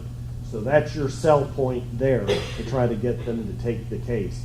That's all they've got to do. They've just got to click that link, and if they're logged in, they get straight to consideration. So keep that in mind. We try to make it as easy as possible to get them in there, get them straight to that, and then not have to do a whole lot more. Now, down at the bottom, for those of you at the back of the room, the very last sentence on there is you may change your interests, the frequency of emails, or subscribe or unsubscribe on our web portal, and that's the link to their preferences where they can change counties and parishes and subjects and what their email frequency is and whether they want to opt out. So we give them that ability again, just because these are most of the time these are people that are working free of charge. The last thing you want to do is frustrate them and make their working with you something that's unpleasant. The other side is what I call out-of-band emails, and all that really means is it's outside the normal set 10 a.m. send of emails. These are also what I call case-specific, and the reason for that is that this is not really automated other than you press a button But excuse me. A lot of times, what we see is that we like to send these out, but if you do this too frequently, it's going to kind of pester your attorneys. So we always encourage you to start with, should this email be sent? A lot of times where we see programs use it is if there's an emergency situation, if it's something really compelling or something like that that just kind of screams, yeah, we should get this sent out there immediately, it's okay then. Again, like the notices and like the filter in the website, the email will only be sent to attorneys that have expressed an interest in that particular subject and are in that particular parish. So you're not going to send, if you've got 500 attorneys on your panel, you're not going to send an email to every one of them if their interest isn't specifically geared for that. So we try to keep it limited as much as we can. A second thing is once you've sent an email on the case gets locked at that point. You can't send another one. I learned that lesson with a program where a lady hit the button and dismissed the note that said the email had been sent, and she did that several times thinking I should see something, and she managed to resend the same email about 12 different times to the same attorneys. And so I was like, okay, we got to put a locking mechanism in here, or it's gonna get ugly. Again, the email looks a lot like the normal digest email. It'll say we've got this particular case. We think you may be interested in it. Whatever you put in the setup for that letter is what's going to get sent out to the attorney. So that's your out of band emails that get sent. Yes. When you sent the email and not send another one, is that within a certain period of time and then you start sending another one? Or Well, do you have to go manually in? no, the out of band, the case specific, once you've sent one, once and done, Okay. is on that. So, and we could change that. It's just one of those, we got click happy people. And now let me note for you, because some of you may be wondering what happens with these emails when the digest or the case specific emails get sent out. You may remember in the lawyer record you have that contact tab where you can keep track of the number of times you called the attorney and they turned you down or they accepted or those kind of things. So you can even note if it was a phone call or a letter or those kind of things. The email and the fact that the email was sent gets put in the lawyer's contact information.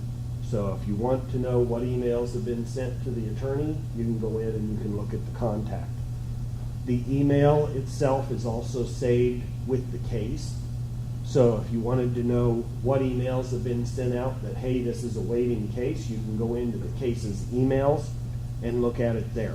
So there are at least 2 different places in the system where these emails are being documented, so you can go back and look and say, we know that this attorney has had notification on these cases and we never saw anything from her or him, and those kind of things. So you've got documentation that you're actively sending out information to the attorneys. Any questions about that? Okay, so let's look at, because there's a second part of this, and I'm not sure if your programs will use this or not. A second part of the automated email system is update notices. We had a couple questions this morning of what happens. Basically, the question was something around what happens if we have recalcitrant attorneys that aren't coming in and doing this stuff automatically. We have to prompt them, or they just send us stuff, and that kind of thing. The other side of this is update notices. Settings, I'm going to just kind of fluff through because, again, it's like most other things. You do that once. It's the whole set it and forget it kind of thing. You've got the ability to disable the system altogether. You have the ability to use some of the opt-out things for the attorney. Update notices are typically the prompt to the attorney of, hey, we haven't heard anything from you for the last X number of days. Most programs have some, especially if they're LSC programs, have some policy that they have to hear from the attorney something every 60 or 90 days. And a lot of programs spend a lot of time generating letters or spending time on the phone calling attorneys saying, hey, you've had this case for the last 2.5 years, we've never heard anything, what's going on? What we tried to do with the update notice system is automate that process. So you have the ability as the organization to decide how long are we going to let things go before we start needling the attorney to get us some information in one way or another. What information can we look at in a case to determine the last time the attorney has told us something about the case? Based on the PBI web portal, in most organizations' use of the system, there are 3 different things that we could possibly look at in a case. Most organizations use the PBI time slips. Well, if the attorney has sent you in time information and you've made a PBI time entry for that attorney, you know something as of that date. So let's say the attorney turned in time on the 1st of October 2018, then our time basically is running from October 1st, 2018, and we go 60 days or 90 days before we start pestering them again. So that's the 3 options you're seeing here. PBI time slips is checked, so we're going to look there. Some organizations, like we talked about earlier, use the compensated slips if they're in a Judicare or reduced fee panel. So we could also look there. In this case, that's unchecked because our example organization does not use PBI or does not use compensated slips. The third place is case notes. Because the attorney can come into the PBI portal and enter a case note, a lot of programs look at that in terms of they've updated us on whatever they're doing on the case as of that particular date. So we can use any of those 3 things, and what the system does is it looks at those and says, what was the last time we had some entry on this case? If it is not within our selected date range, we just ignore it and move on. So last time the attorney sent us a time record was on the 1st of October. Our program policy is to give them 60 days, so we figure 60 days from October 1st forward before we get worried about needing to prompt him again. Is this making sense? Mm-hmm. Okay, all right, just want to make sure. The next section is what are our program policies in terms of the time period. So we give you 3. This is sort of like stage 1, stage 2, and nuclear stage, okay?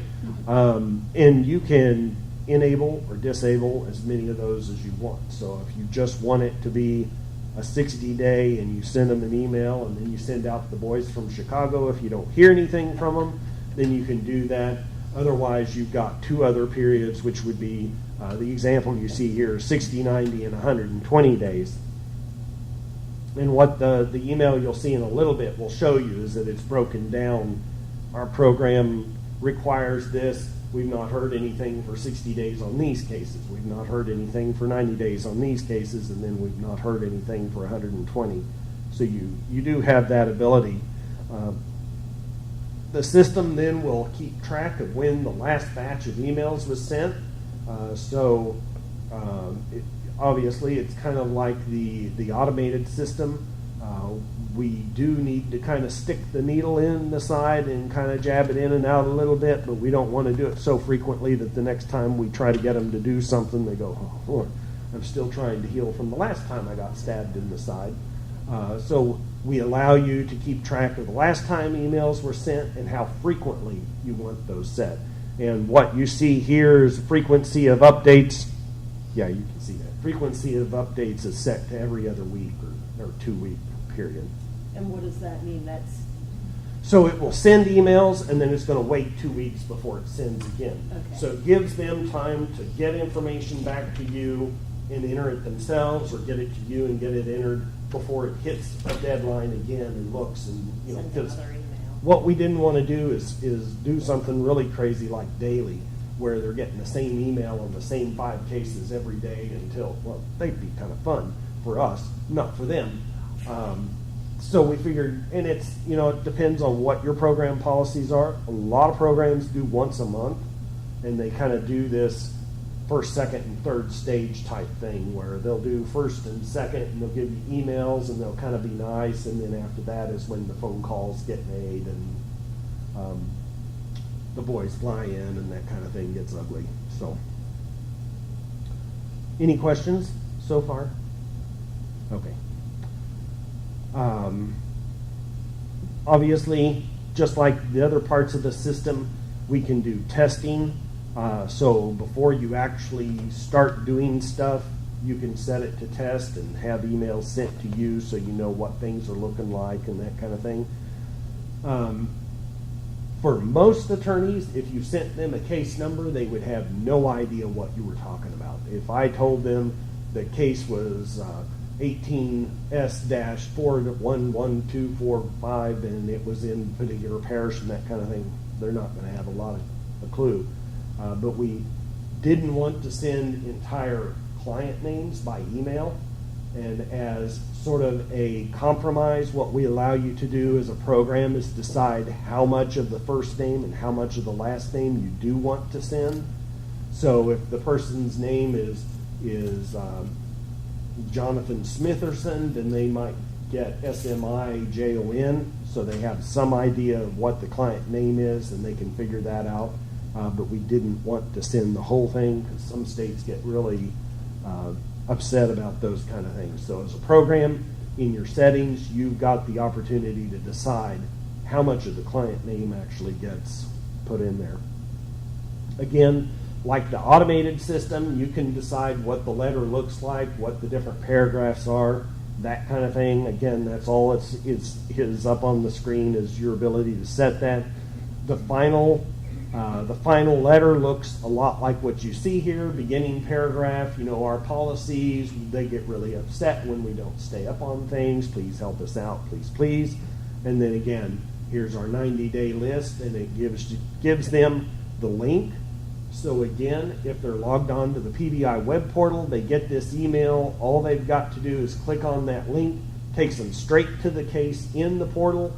They can put in their time, they can put in case notes or whatever, and that gets that monkey effectively off their back at that point, okay? So we tried to make this as easy as possible for the attorneys. Questions before we go on? Okay, last thing we're going to talk about, again, texting.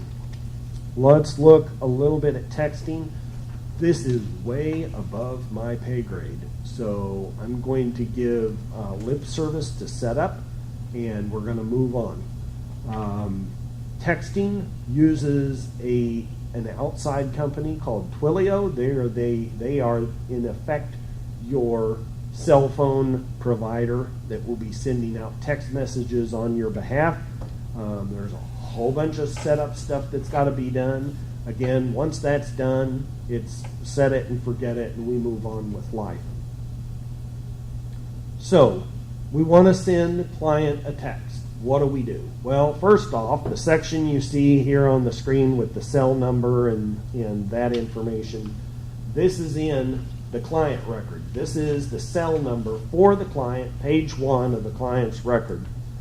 In order to send a text, we have to have a valid text number, right? And that checkbox of OK to text has also got to be checked. The reason that box is there, again, is lessons learned out in the back alley in actual use in programs where the program always asked when they got the cell phone number, is it okay for us to text? But there wasn't a field there for them to make note of that, and so they sent out text messages when they shouldn't have, and so we felt the need to put in that check mark. So make sure your program policies provide for those kind of things. You've got to ask the client, is it okay to text? Because they may have a cell number that may not be totally safe, and you want to know that before you send a text message to that. So valid cell number, check the OK to text, and you can do that. Then all you've got to do is click the send text to actually send a text message, and you get the text message box. Now, for many of you, you're probably familiar with canned notes, right? You go to add a new note, and you've got the little drop down that allows you to select any of the numerous different standard entries that you might use on different occasions. Same thing is true with text messaging. There are some defaults in there, things like you have an appointment coming up, and you've got the ability to choose those kind of things and then put in the date and the place and those kind of things. But most of the message is there for you. Like canned notes, those are things the program can change. That's a pretty easy change. So if you have some other different text messages that might be routinely used, you can easily go in and change those to be reflected there. A lot of the quick entries, like I said, are the standard things like you've got an upcoming appointment, and then it stops there and allows you to fill in manually the date and the place and those kind of things that might be important. Alternatively, you can just enter a text message manually. You don't have to use the quick entry. You are limited. Normal text messages are 160 characters in length, and that's what you're limited to in this particular instance. And as you type, as you put things in, that note on how many letters you've got left is going to go down. Once you have entered it, you just click the send message. If you've decided you don't want to send the message, you click cancel in order to get out or to close this form. Text messages, like the emails that we've been talking about earlier, are also kept as a note in the client case. If you want to know what messages have been sent out in a particular case, you just click the texts button there in the same area next to the cell number, and that will show you all of the different texts that have been sent out for a particular case. Note that the specific date and time that the text was sent are kept. It will also keep the telephone number that it was sent to. A lot of times that can be important if for some reason you have to revive this information and the client has changed cell phone numbers on multiple occasions. Some of them do that with burner phones and that kind of stuff, but you'll be able to keep a record of what specific number the text messages were sent to over what period. If you want to see information about the actual sending of the text message, you can click the message status next to any of those text messages. And what that will do is that will show you what Twilio, the sending company, has noted in terms of its attempt to send. So there are typically three different statuses that you will tend to see on text messages. Queued is the first, and that's just Twilio saying we've accepted your message, or we've gotten your message, we're ready to go. It will then typically go to sent, which means they've passed the information on to the cell carrier, and then finally delivered, which really means the best that Twilio can tell it's been delivered. As you probably know with text messaging, there are times things go sideways and somebody will send a text but nobody ever gets it. It's not a guarantee that they've gotten it, but the best they can tell, it was delivered. So, any questions about that? Yes, ma'am. Is there any way to set it up so you could set it up in advance to send texts? Like, you send a reminder, you send a letter that the court date is January 1st, and, when you're sending that, you want to make sure that the client's going to get a text, so many days before that. We have a couple of programs that have made some modifications like that. They have based it on calendar entries.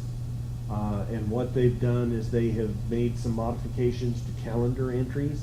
And one of them really made some remarkable changes in terms of it would not only text the date and time of the particular item, but it would tell them where they needed to be. So in the calendar entry itself, it allowed them to say this particular courthouse room number, whatever. And so like 2-3 days before, they have an automated system that will go through and text the client. So I could see we could do something like that. Okay, but it's not set up. Not in the default, no. Okay. No. But we, like I said, I've seen it done and I know it can be done, so. Thank you. Sure. The next version. See, this is how Linda works me over right here. She, yeah, I'm not promising anything. Okay, so let's talk about what happens if the client calls that number or texts back to that number. Because in Twilio, they're going to assign you a telephone number because text messages typically come from a number. What happens if they decide to call or text that number? What happens is that number is routed to Twilio, and Twilio will contact your system. All this happens over the internet. But in essence, Twilio will contact your system and say, hey, what do you want me to do? What we've provided in the setup is if the client calls in, you can put in text for what Twilio will literally say to the person on the phone call. Most organizations choose something like, thank you for calling XYZ Legal Aid. We don't accept telephone calls on this particular number. Please call our office in wherever at the number 404, whatever. And the same thing, now you could, if you wanted to work with Twilio, you could probably have that number forwarded for voice calls to your local office. You need to talk to Twilio about that. The second thing is text messages. If the client texts something back, when we originally designed this system, we looked at trying to deal with incoming text messages. What it does right now is much like the voice system. You've got the ability to put in a standardized response. So if they text something in, it might say, we don't do texting on this, please call us at whatever, and they could do that. The problem that we had was trying to logically jump through all the hoops of what do we do with incoming text messages. And the first big logical jump is a telephone number that we recognize. What we've seen in a couple of programs that use text messaging heavily is our clients jump telephone numbers pretty frequently, and so their cell phone number this month may be something different next month, and trying to keep up with that in the system was beyond complex. Second thing we looked at, and there are a lot of things we looked at, I'm not even going to go into all of them. We looked at it from an ethical standpoint of who do we give notice to when a text message comes in. If we can attach it to one particular case, who do we give notice to? Do we give it to the advocate? If that advocate, how do we know if that advocate still works for the program? What if it is 6 years after the case has been closed? What if there are 5 different cases on that particular phone number? And so you can kind of see as we started working through the logistics of who are we going to give notice to and how are we going to deal with incoming text messages. At some point, the right side of my brain blew out my ear, and I finally couldn't handle it anymore. And I said, just standard response, let them call in, because there's no way we can ever deal with all the different possible issues of who do we get the text message to. So just to answer up front, that's why we don't do back and forth text messaging. Just ethics scare me to death because I know too much about them. And text messaging is really can be problematic. I've seen a couple of attorneys that have gotten bitten by that. So any questions? Yes, ma'am. So I want to make sure I understand. So when I set up the text message, like, we do a lot of divorce, like, setup, so I'm gonna call them and say, hey, we are gonna set up an appointment, your workshop's October 24th. Then I'm gonna go into the system, and then I'm gonna send them a text. Immediately it sends the text, but not like you're saying, like, it doesn't queue it up. Or is that what the Right. queuing up? No, that's what she was asking, if there could be an automated process. But that's what Yeah. I'm asking, it doesn't, that's not what the text messaging is doing right now? No, it is a direct, at that point in time, send a text message. So then you're gonna have to remember to go in shortly before their appointment and text them, so we might wanna talk about doing something about it. Yeah, and that could be automated. It would depend on, you know, what you wanted it to be based on. If you wanted it based on calendar items, and then you want to decide things like how far in advance. But yeah, it could Well, easily. the calendar, you can set reminders for so many days beforehand, so, you know, maybe that would be the thing to Yeah. trigger it. Well, but keep in mind too, it's in terms of when the text message process would get kicked off. And, you know, we could set that process to run, you know, every 10 minutes or something like that. What we have found in use in the couple of programs that I know have done the automated texting on calendar entries is what they have found is it is best to send those notifications within a couple of hours within the day. A lot of times somewhere between 5 and 7 p.m. Because a lot of times what you're doing is you're telling people in a couple of days you need to remember. One program does it for the next day. Another program will do it 2 days in advance. And then you get the fun of deciding, do you want to send text messages over the weekend? I don't care one way or another. It's just there are a lot of things to think about.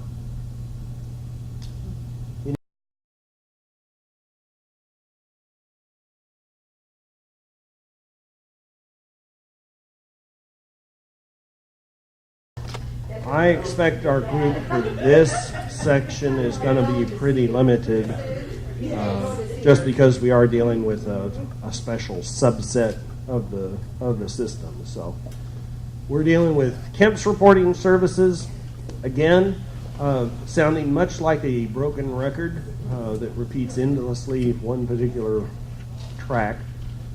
You can find more information about Kemp's reporting services in the online user manual. Everything we're going to go through this morning, you'll find online.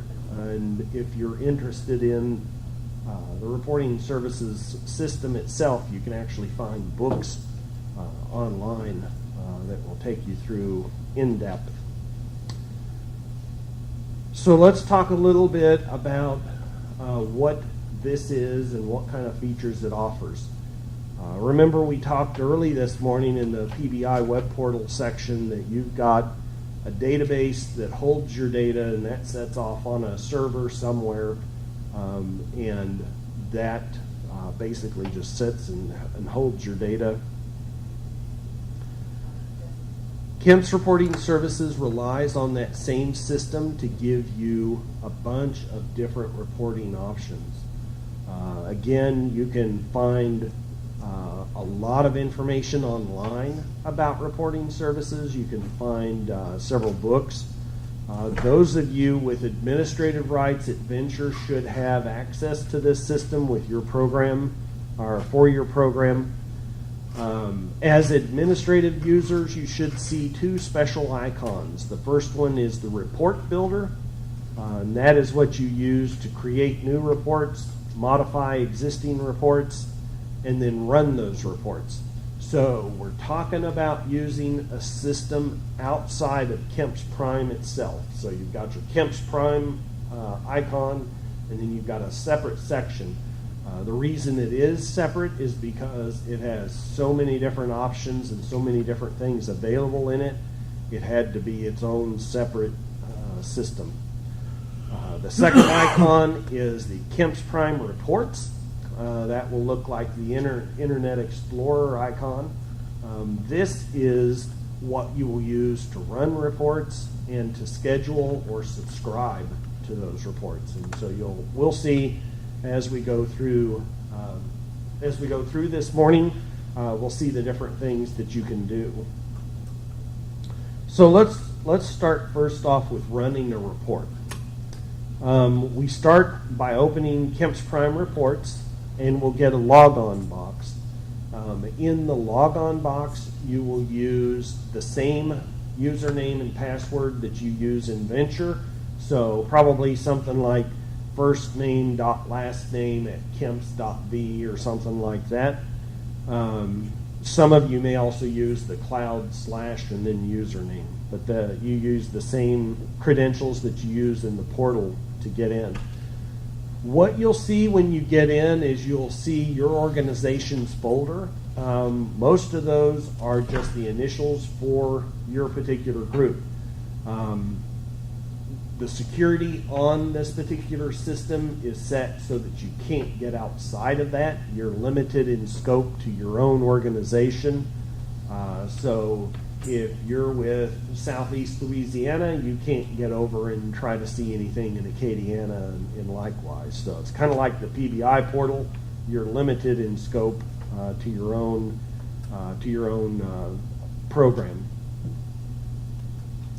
In order to run a report, then, there are going to be a number of different folders that are there for you. We group the reports, the default reports that we provide for you. We group those based on the subject and the information they're going to provide.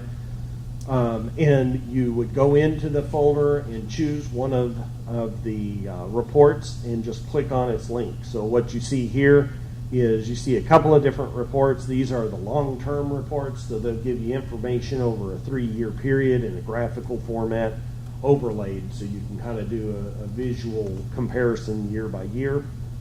If we choose one of those, here's an example of cases over the last 3 years. The colors are kind of washed out up on the screen, but all that's doing is it's just showing you how many cases were closed within each month. So we've got the months down at the bottom, and then the colors for the different years. You can see how most of the years tend to follow the total number of cases as it goes along. One of the nice things that the reporting services allows you to do is you can subscribe to a report. What that means is that the system will automatically run that report for you and deliver it to you by email.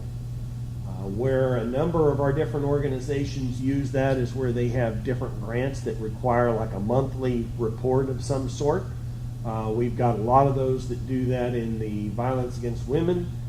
We've got some other that do housing, that they have multiple page reports that have to be done every month. So what we've done for a number of those programs is we have put those reports together for them in the automated system, so it runs on like the 5th day of each month, emails itself to the whoever, and then they just turn around and email that to the provider for their monthly report. So at the top right of each report, there's the 3 dots. We click on that and we get a context menu. We click subscribe, and we can put in a description for our report. Now we suggest that you make the description pretty explicit because reports can have parameters. So you may be familiar with running the same report, but you do it for staff number 1001, and then you run it again for staff member 1002, and then you do it again for staff member 1003. In your description, if you'll be explicit that you are subscribing to this for user 1000, and if you come back to look at it again, you'll know which subscription relates to which entry. So each time you subscribe to it, you can change the parameters. So you might want to subscribe on the even numbered months to staff number 1003, and in odd number months you might need staff number 1024 or something like that. So each subscription can have its own parameters that you put in. You can choose the schedule. This can be as often or as infrequent or even just once. If you want to remind yourself of how program numbers are looking in a couple months, you could schedule a report to run on the end of December for the whole year, and that would just run one time and it would be done. For those reports that need to be done every month, you can do that on a monthly basis. You can use the edit schedule link to go in and change that, so you can choose what time, what days, those kind of things.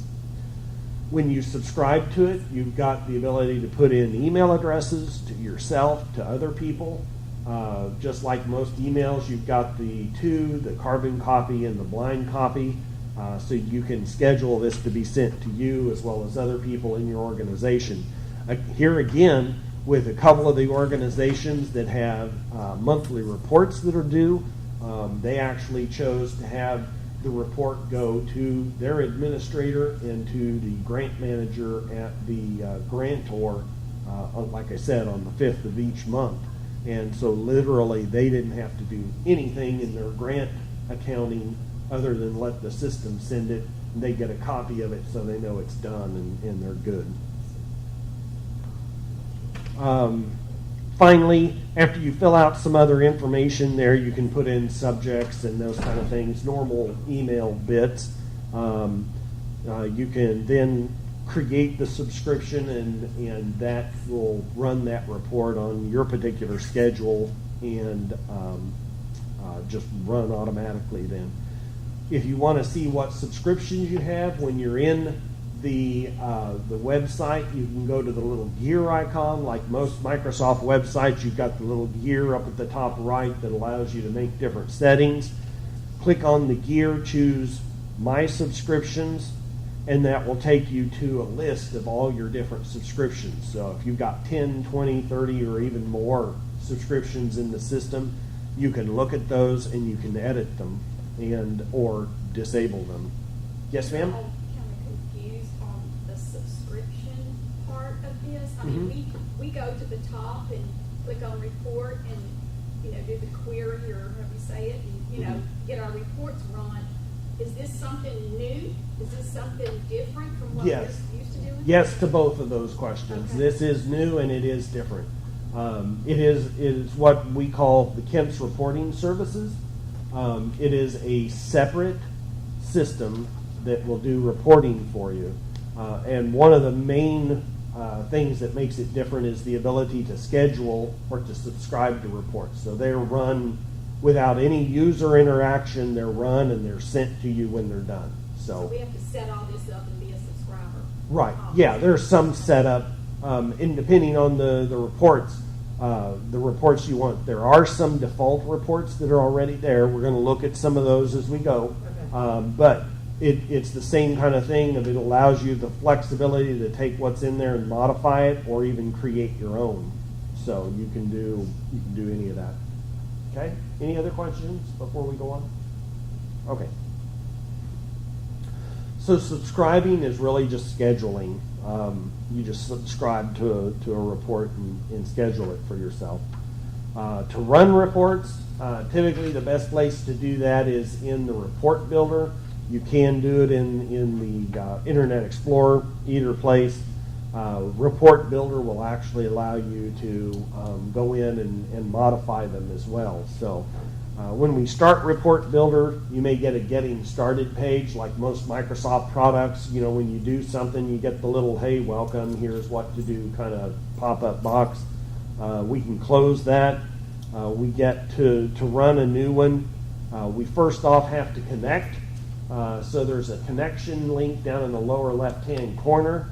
And I can show you some of this in just a little bit live if we have time. We put in what system we want to connect to, and we click connect. And then it's like most Microsoft products, like Word, Excel, those kind of things. You go to File menu and down to Open, and it will list all the different folders and the different reports you have available to you. So here's my list of multi-year reports, and we'll look at how the existing default reports are broken down. But here we have the multi-year reports that are a 3-year period, and since we'll look at those in depth, I'm not going to read those. But we choose one of those and we open it, and then you just click the run in the top left corner, and that's going to run the report for you.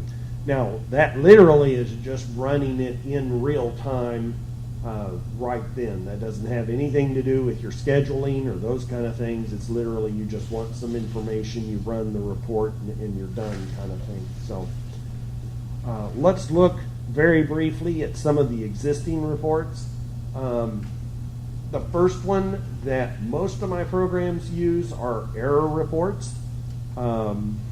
There is a report in there that you can automate and send to yourself if you want to know how people are doing in the program in terms of errors. You've got the multi-year reports, which look at a comparison of the last 3 years for your program.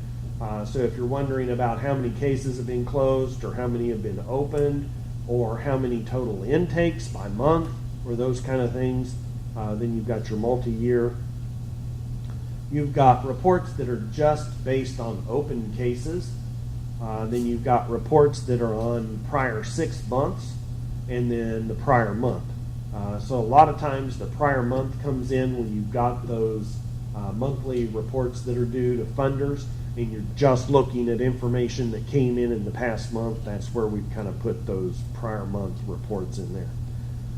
The detailed weekly error report. This one gets used more than just about any in the system, especially if you're an administrator or if you are the compliance officer for your program. This is one that we see hit pretty frequently.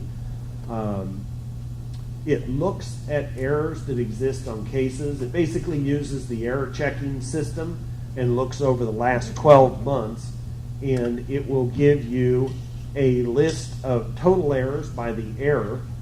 So what we see here is time entries that have got no case activity, and there are 189 errors in that particular instance. And then it will also tell you, based on the staff person, how many errors they have. So you can use it as a training guide. If you've got the repeat of the same error over a number of different weeks, and it's one of those things, right? Yeah. One of the things that staff is just not getting it, then it may be a good time to retrain on that particular issue.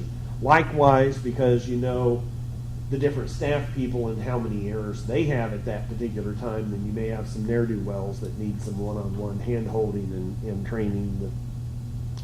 Can you go back to that? Yes. I see a lot of error reports of things that we look for that aren't in there. What else is in there besides that? Besides the ones we see listed right there. We run a lot of other error checking reports ourselves. Oh, besides what you have there. This is based on the standardized error checking, the same kind of errors that you see when you get your error screen when you first log on. Yeah. This uses those exact same settings. Okay. So if you have other error checking that you do outside of that, We do. then there may be some room for modifying the standard error checking to That'd be include great. some of those, or even taking some of those standard reports that you run and incorporating them in this one. This one, again, a lot of That'd be times great. what we have is we have compliance officers that have this set to run once a week, and so they get the list of what errors exist then for the last 12 months. And so it kind of gives them the ability to go in and say, we got to do some training on timekeeping because it's obvious this isn't getting. So, okay. But yeah, you could add more to this and have it in a subscription so you could flesh out the errors that are getting So that checked. would be queries rewrite, and then are in there. Well, if you wanted to make those kind of things part of the error checking system, that'd probably be something we'd do for you based Some of them are on. already in your canned reports that we run, like over 125% of poverty, but Yeah. whatever, those kind of, no citizenship check, those kind of things. Yeah. And some of those, like the citizenship check, I think that one is in the standard error checking. I don't remember. It I think it is. may or may not be enabled I for can't your remember. program. I don't know. I'd have to look to know. Yeah. But anyway, we probably have about 8 more than what's shown there that we run. Yeah, and a lot of that we could put in for you if you wanted. So we get into the multi-year reports. So 3 years of case and non-case time. A lot of times what we see with programs that use the multi-year reports is they're looking for particular trends or things that are out of trend. So here's 3 years of closed and opened by month. A lot of times, and it's really odd, but just in about every organization I've seen, if you look over a 3, 5, 7 year period, you'll see everything tends to track together. And you can tell problem months like typically December, where people have gone through Christmas and they've had enough of family as well as one another, and all the case numbers suddenly shoot up. It's the most bizarre thing, but it's weird how numbers will track like that. And then we get total number of eligibility intakes in the accepted by month. Again, what I tend to see from organizations is they use these to see if there are problem locations. So if they have a pretty standard, pretty steady set of numbers, and all of a sudden in one particular month things really drop off or they shoot up through the ceiling, they know there's something going on that they may want to take a look at. So if accepted cases have suddenly fallen through the floor and they don't know of an explanation, they know they may need to go out and look for those. We get a number of different monthly reports. Now this is going to be pretty small up there on the screen. I won't tell you what program this is from, but they gave me permission to use this. This shows cases that are currently open by the month and the year they were open. Now what you can't see very well is that top line. You'll see it gets really high over toward the right. That is just showing you each month and year that there are still open cases. What this told them was that in 2016 they still had an open case from 2007. And this was one of the reports that prompted them to go back in and start looking for that to figure out why there was still a case open from that date. Come to find out, it was a case from an advocate that had left, and they had to go back in and close out a bunch of his cases because they hadn't reassigned them when he left. But then, of course, you also get other information by staff person, by office number, and by case type there. For open cases, we do things like problem codes, days open, people that have those case type. So we can see how many days cases from consumer have been open on average and those kind of things. A lot of these reports are going to be things that you've seen in some of the other reports in the system. These are just ones that you can automate and can send to yourself. So if you look at staff time very much, there are a number of different time reports in here. So you can go in and look at case time by office across a number of different months. So you can see, are those numbers pretty steady, or do we have a sudden increase or decrease? We saw in one particular program, now I don't know why people do this, but they run reports, they have bizarre numbers, and then they call me for an explanation. I don't know why the numbers changed, okay? So what we found in one particular program, they called me and they said, our case time for this particular person just dropped off. What happened with that? How would I know? Well, come to find out, she went on maternity leave. And all of her time during that period was all support. And I'm going, how am I supposed to know that? So I'm need a button happy for that. to help you try to track down where data is wrong, but I can't explain it to you. So, I get some wonderful calls. You'd be amazed if you could sit and be a fly on the wall at any given day in my office. And again, I'm gonna kind of fluff through some of this. One of the things that a couple of our different organizations like are the ability to do mapping. You know, for a couple of years, people have really talked a lot about GIS mapping and being able to map your data across your different parishes and do that kind of thing. We've got the ability to do all of that within the reporting services. So you can color counties by number of open cases, by closed cases, by pretty much any data. As long as you've got a parish associated with it, we can probably color a map of some sort in one way or another for you. So keep that in mind. Again, a lot of this is just some of the different reports that are available. Some of them based on time. Here we've got one that's kind of fun, and it will show you by person the prior month and how their time works out in terms of case time, matter time, and support activity time. So a lot of programs like to see the staff attorneys have a lot of case time and very little matter and support, where other people, the janitor may not have a whole lot of case time. Hopefully he doesn't have a lot of case time. But the janitor, would be expected to be just kind of the flip. And so you can use the graphics like this to be able to tell what is, at a very quick display, the amount that each person has in terms of case matter and support activity. So, if you're, again, the attorney that goes on maternity leave and suddenly her entire chart flips upside down, you've got a very quick and easy comparison there. Prior month, case time by staff, that's just a total number, so you can see very quickly how people stack up against one another. Thank you. At least one person in the room. That's good. Yeah. Closed cases, how many closed cases each person has. Eligibility intake. So if you've got 5 or 6 people that are on your intake lines and you want to see how many they're doing over the prior month, you've got comparison. A lot of times these comparisons, organizations use them to try to figure out, do we have an issue? And it may be that you do, or it may be something that you can explain if you dig into it. Here we've got comparison of matter and support side by side for each person.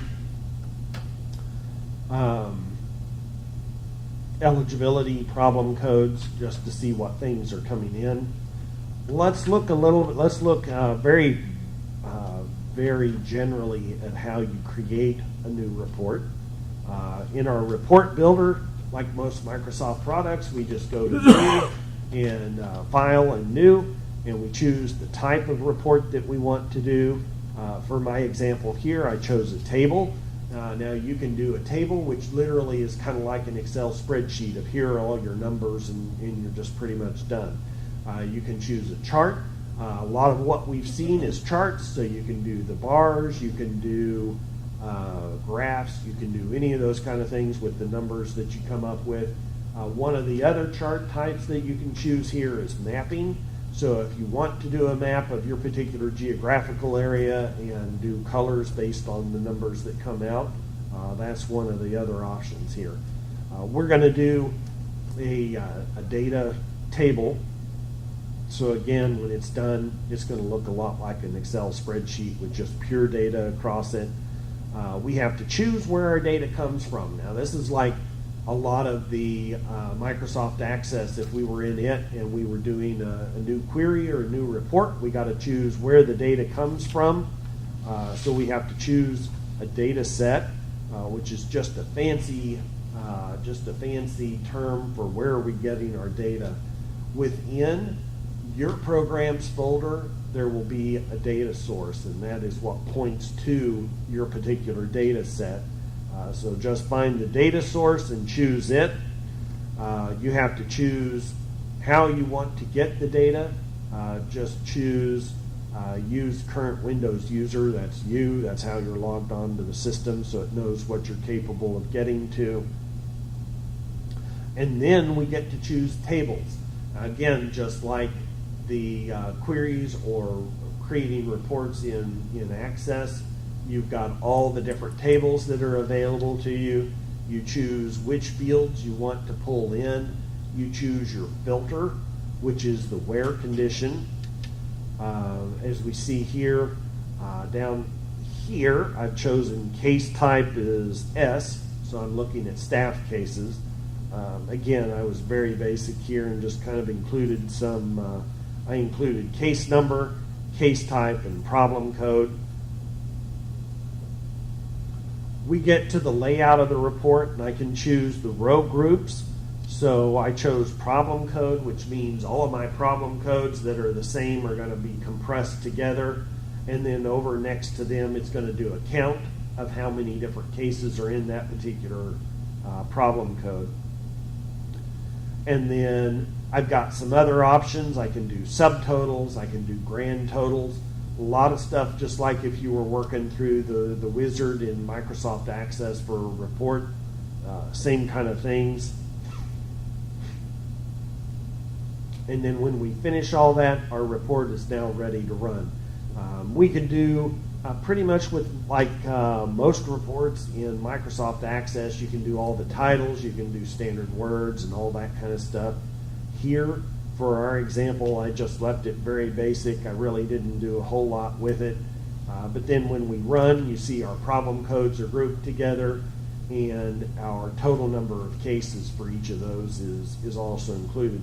Now, if I wanted to make this really fancy, I could do parameters.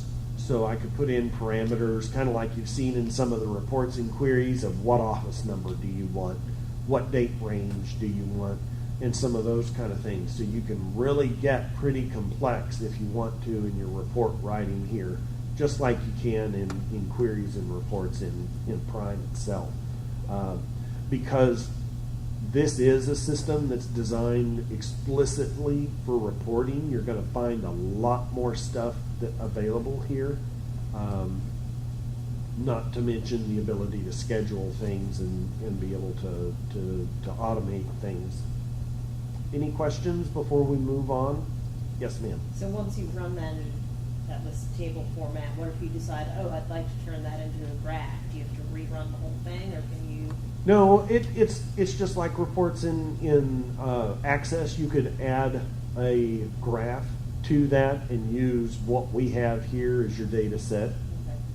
So, yeah.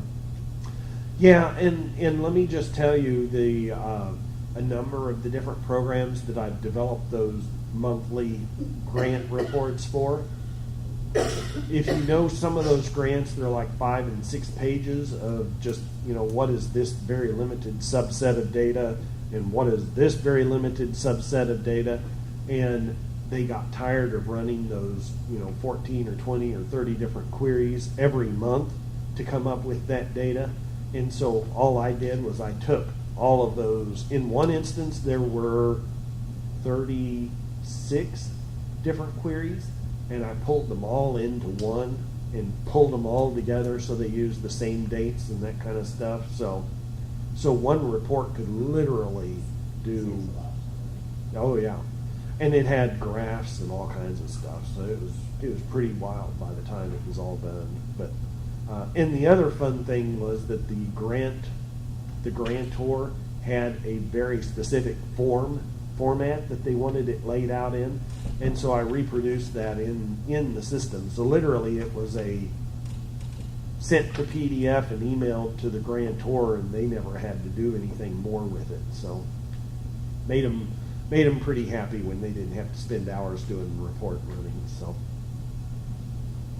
but that's kind of the nice thing. If you set that stuff up, then you can just be done with it and let it run and move on with life. And then, like most other things, all you want to do is make sure you save it.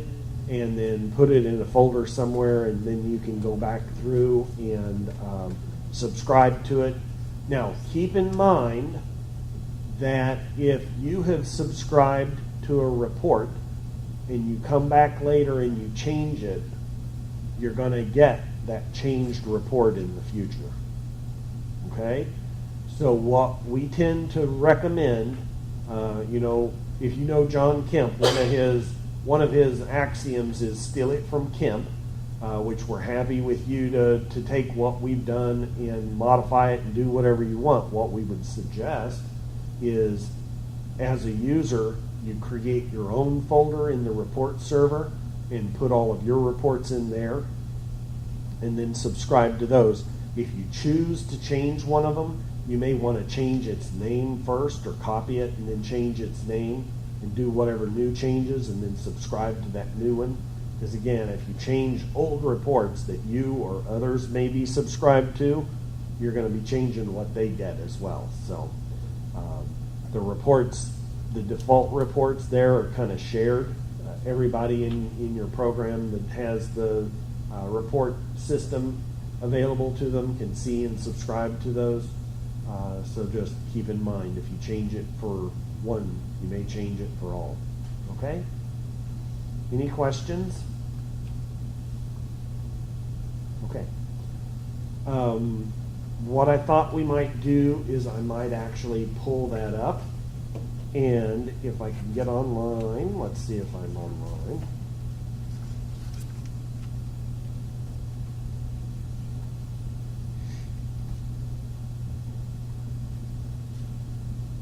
All right, so as an administrative user, here's my Kemp's.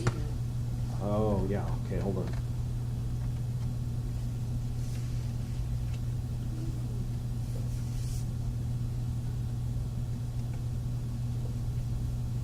There we go. Okay, so as an administrative user, I've got my Kemp's Prime reports here, and I've got my report builder over here. If I start the Kemp's Prime reports, first thing I should see is it should want me to log in. And again, guys, if this seems like a whirlwind tour, I'm sorry for that. We've got limited time. And again, everything that I've done is online in that user manual. Please feel free to go there, and you'll be able to see pretty much everything I've done. It just lays it out, and it'll have bigger, prettier pictures and wording that probably makes a lot more sense than I do. So please feel free. No. They wouldn't let me do the jokes, and that just kind of bummed me out. Made me pretty depressed, actually. So obviously, because I'm logging in as a different person, what you'll see at this point is going to be different. So for example, Southeast Louisiana has their own folder. I'm going to go into my demo folder.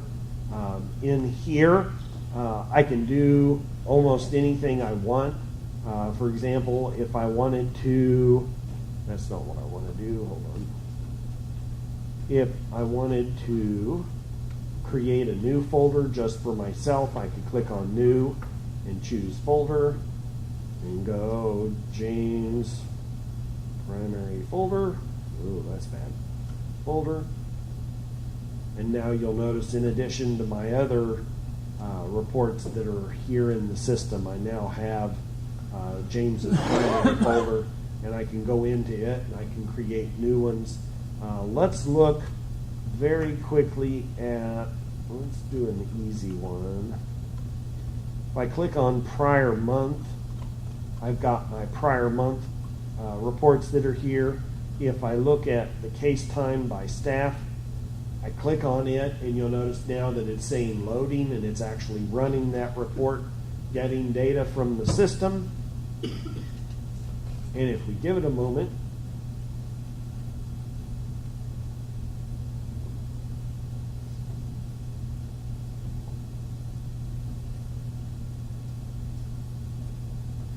this is a pretty massive report here. There we go. when my report runs, it's pretty big. But I have the ability then, if I wanted to, I could print this. There are a number of other options. If I had just pure data, I could export that to Excel if I wanted to. I could also change this over to PDF and download it, and there are a number of other options that are available to me. If you save it in Excel, where do you go to find it? As long as it was a pure data file, I shouldn't have done that. Let's get back here. If I go to Excel, I think it downloads an Excel document. Yeah. Do I want to open or save that particular? So if I open it, it'll open on my local. So there's my thing, and I can do whatever I want with it.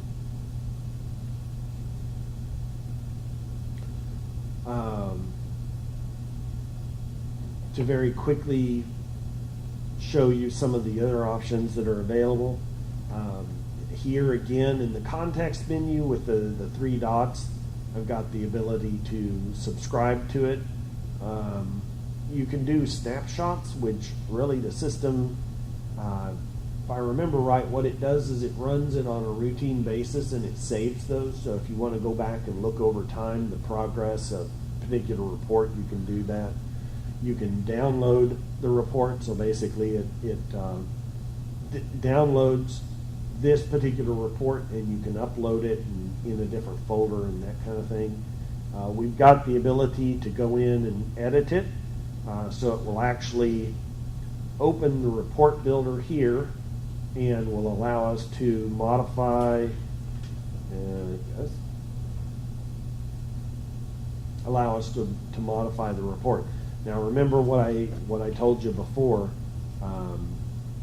Doing that, if other people have subscribed to it, will change the report that they did after that. So here is in design view that particular report. So if I wanted to, I could change the data, I could put in parameters, I can do any of those kind of things and modify it.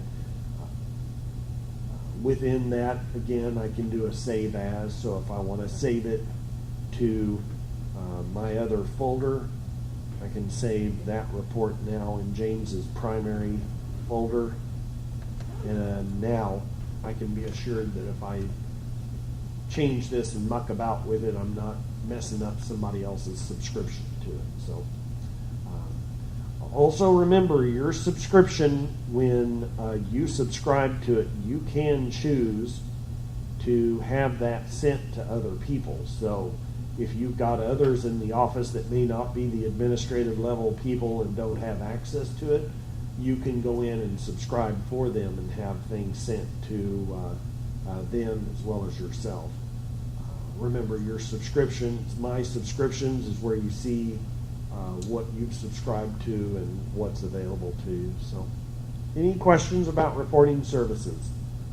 I know that was a whirlwind tour. Online documentation will save you with it. That's what I use a lot for creating different reports. So, and always, if you've got questions, you can ask Linda.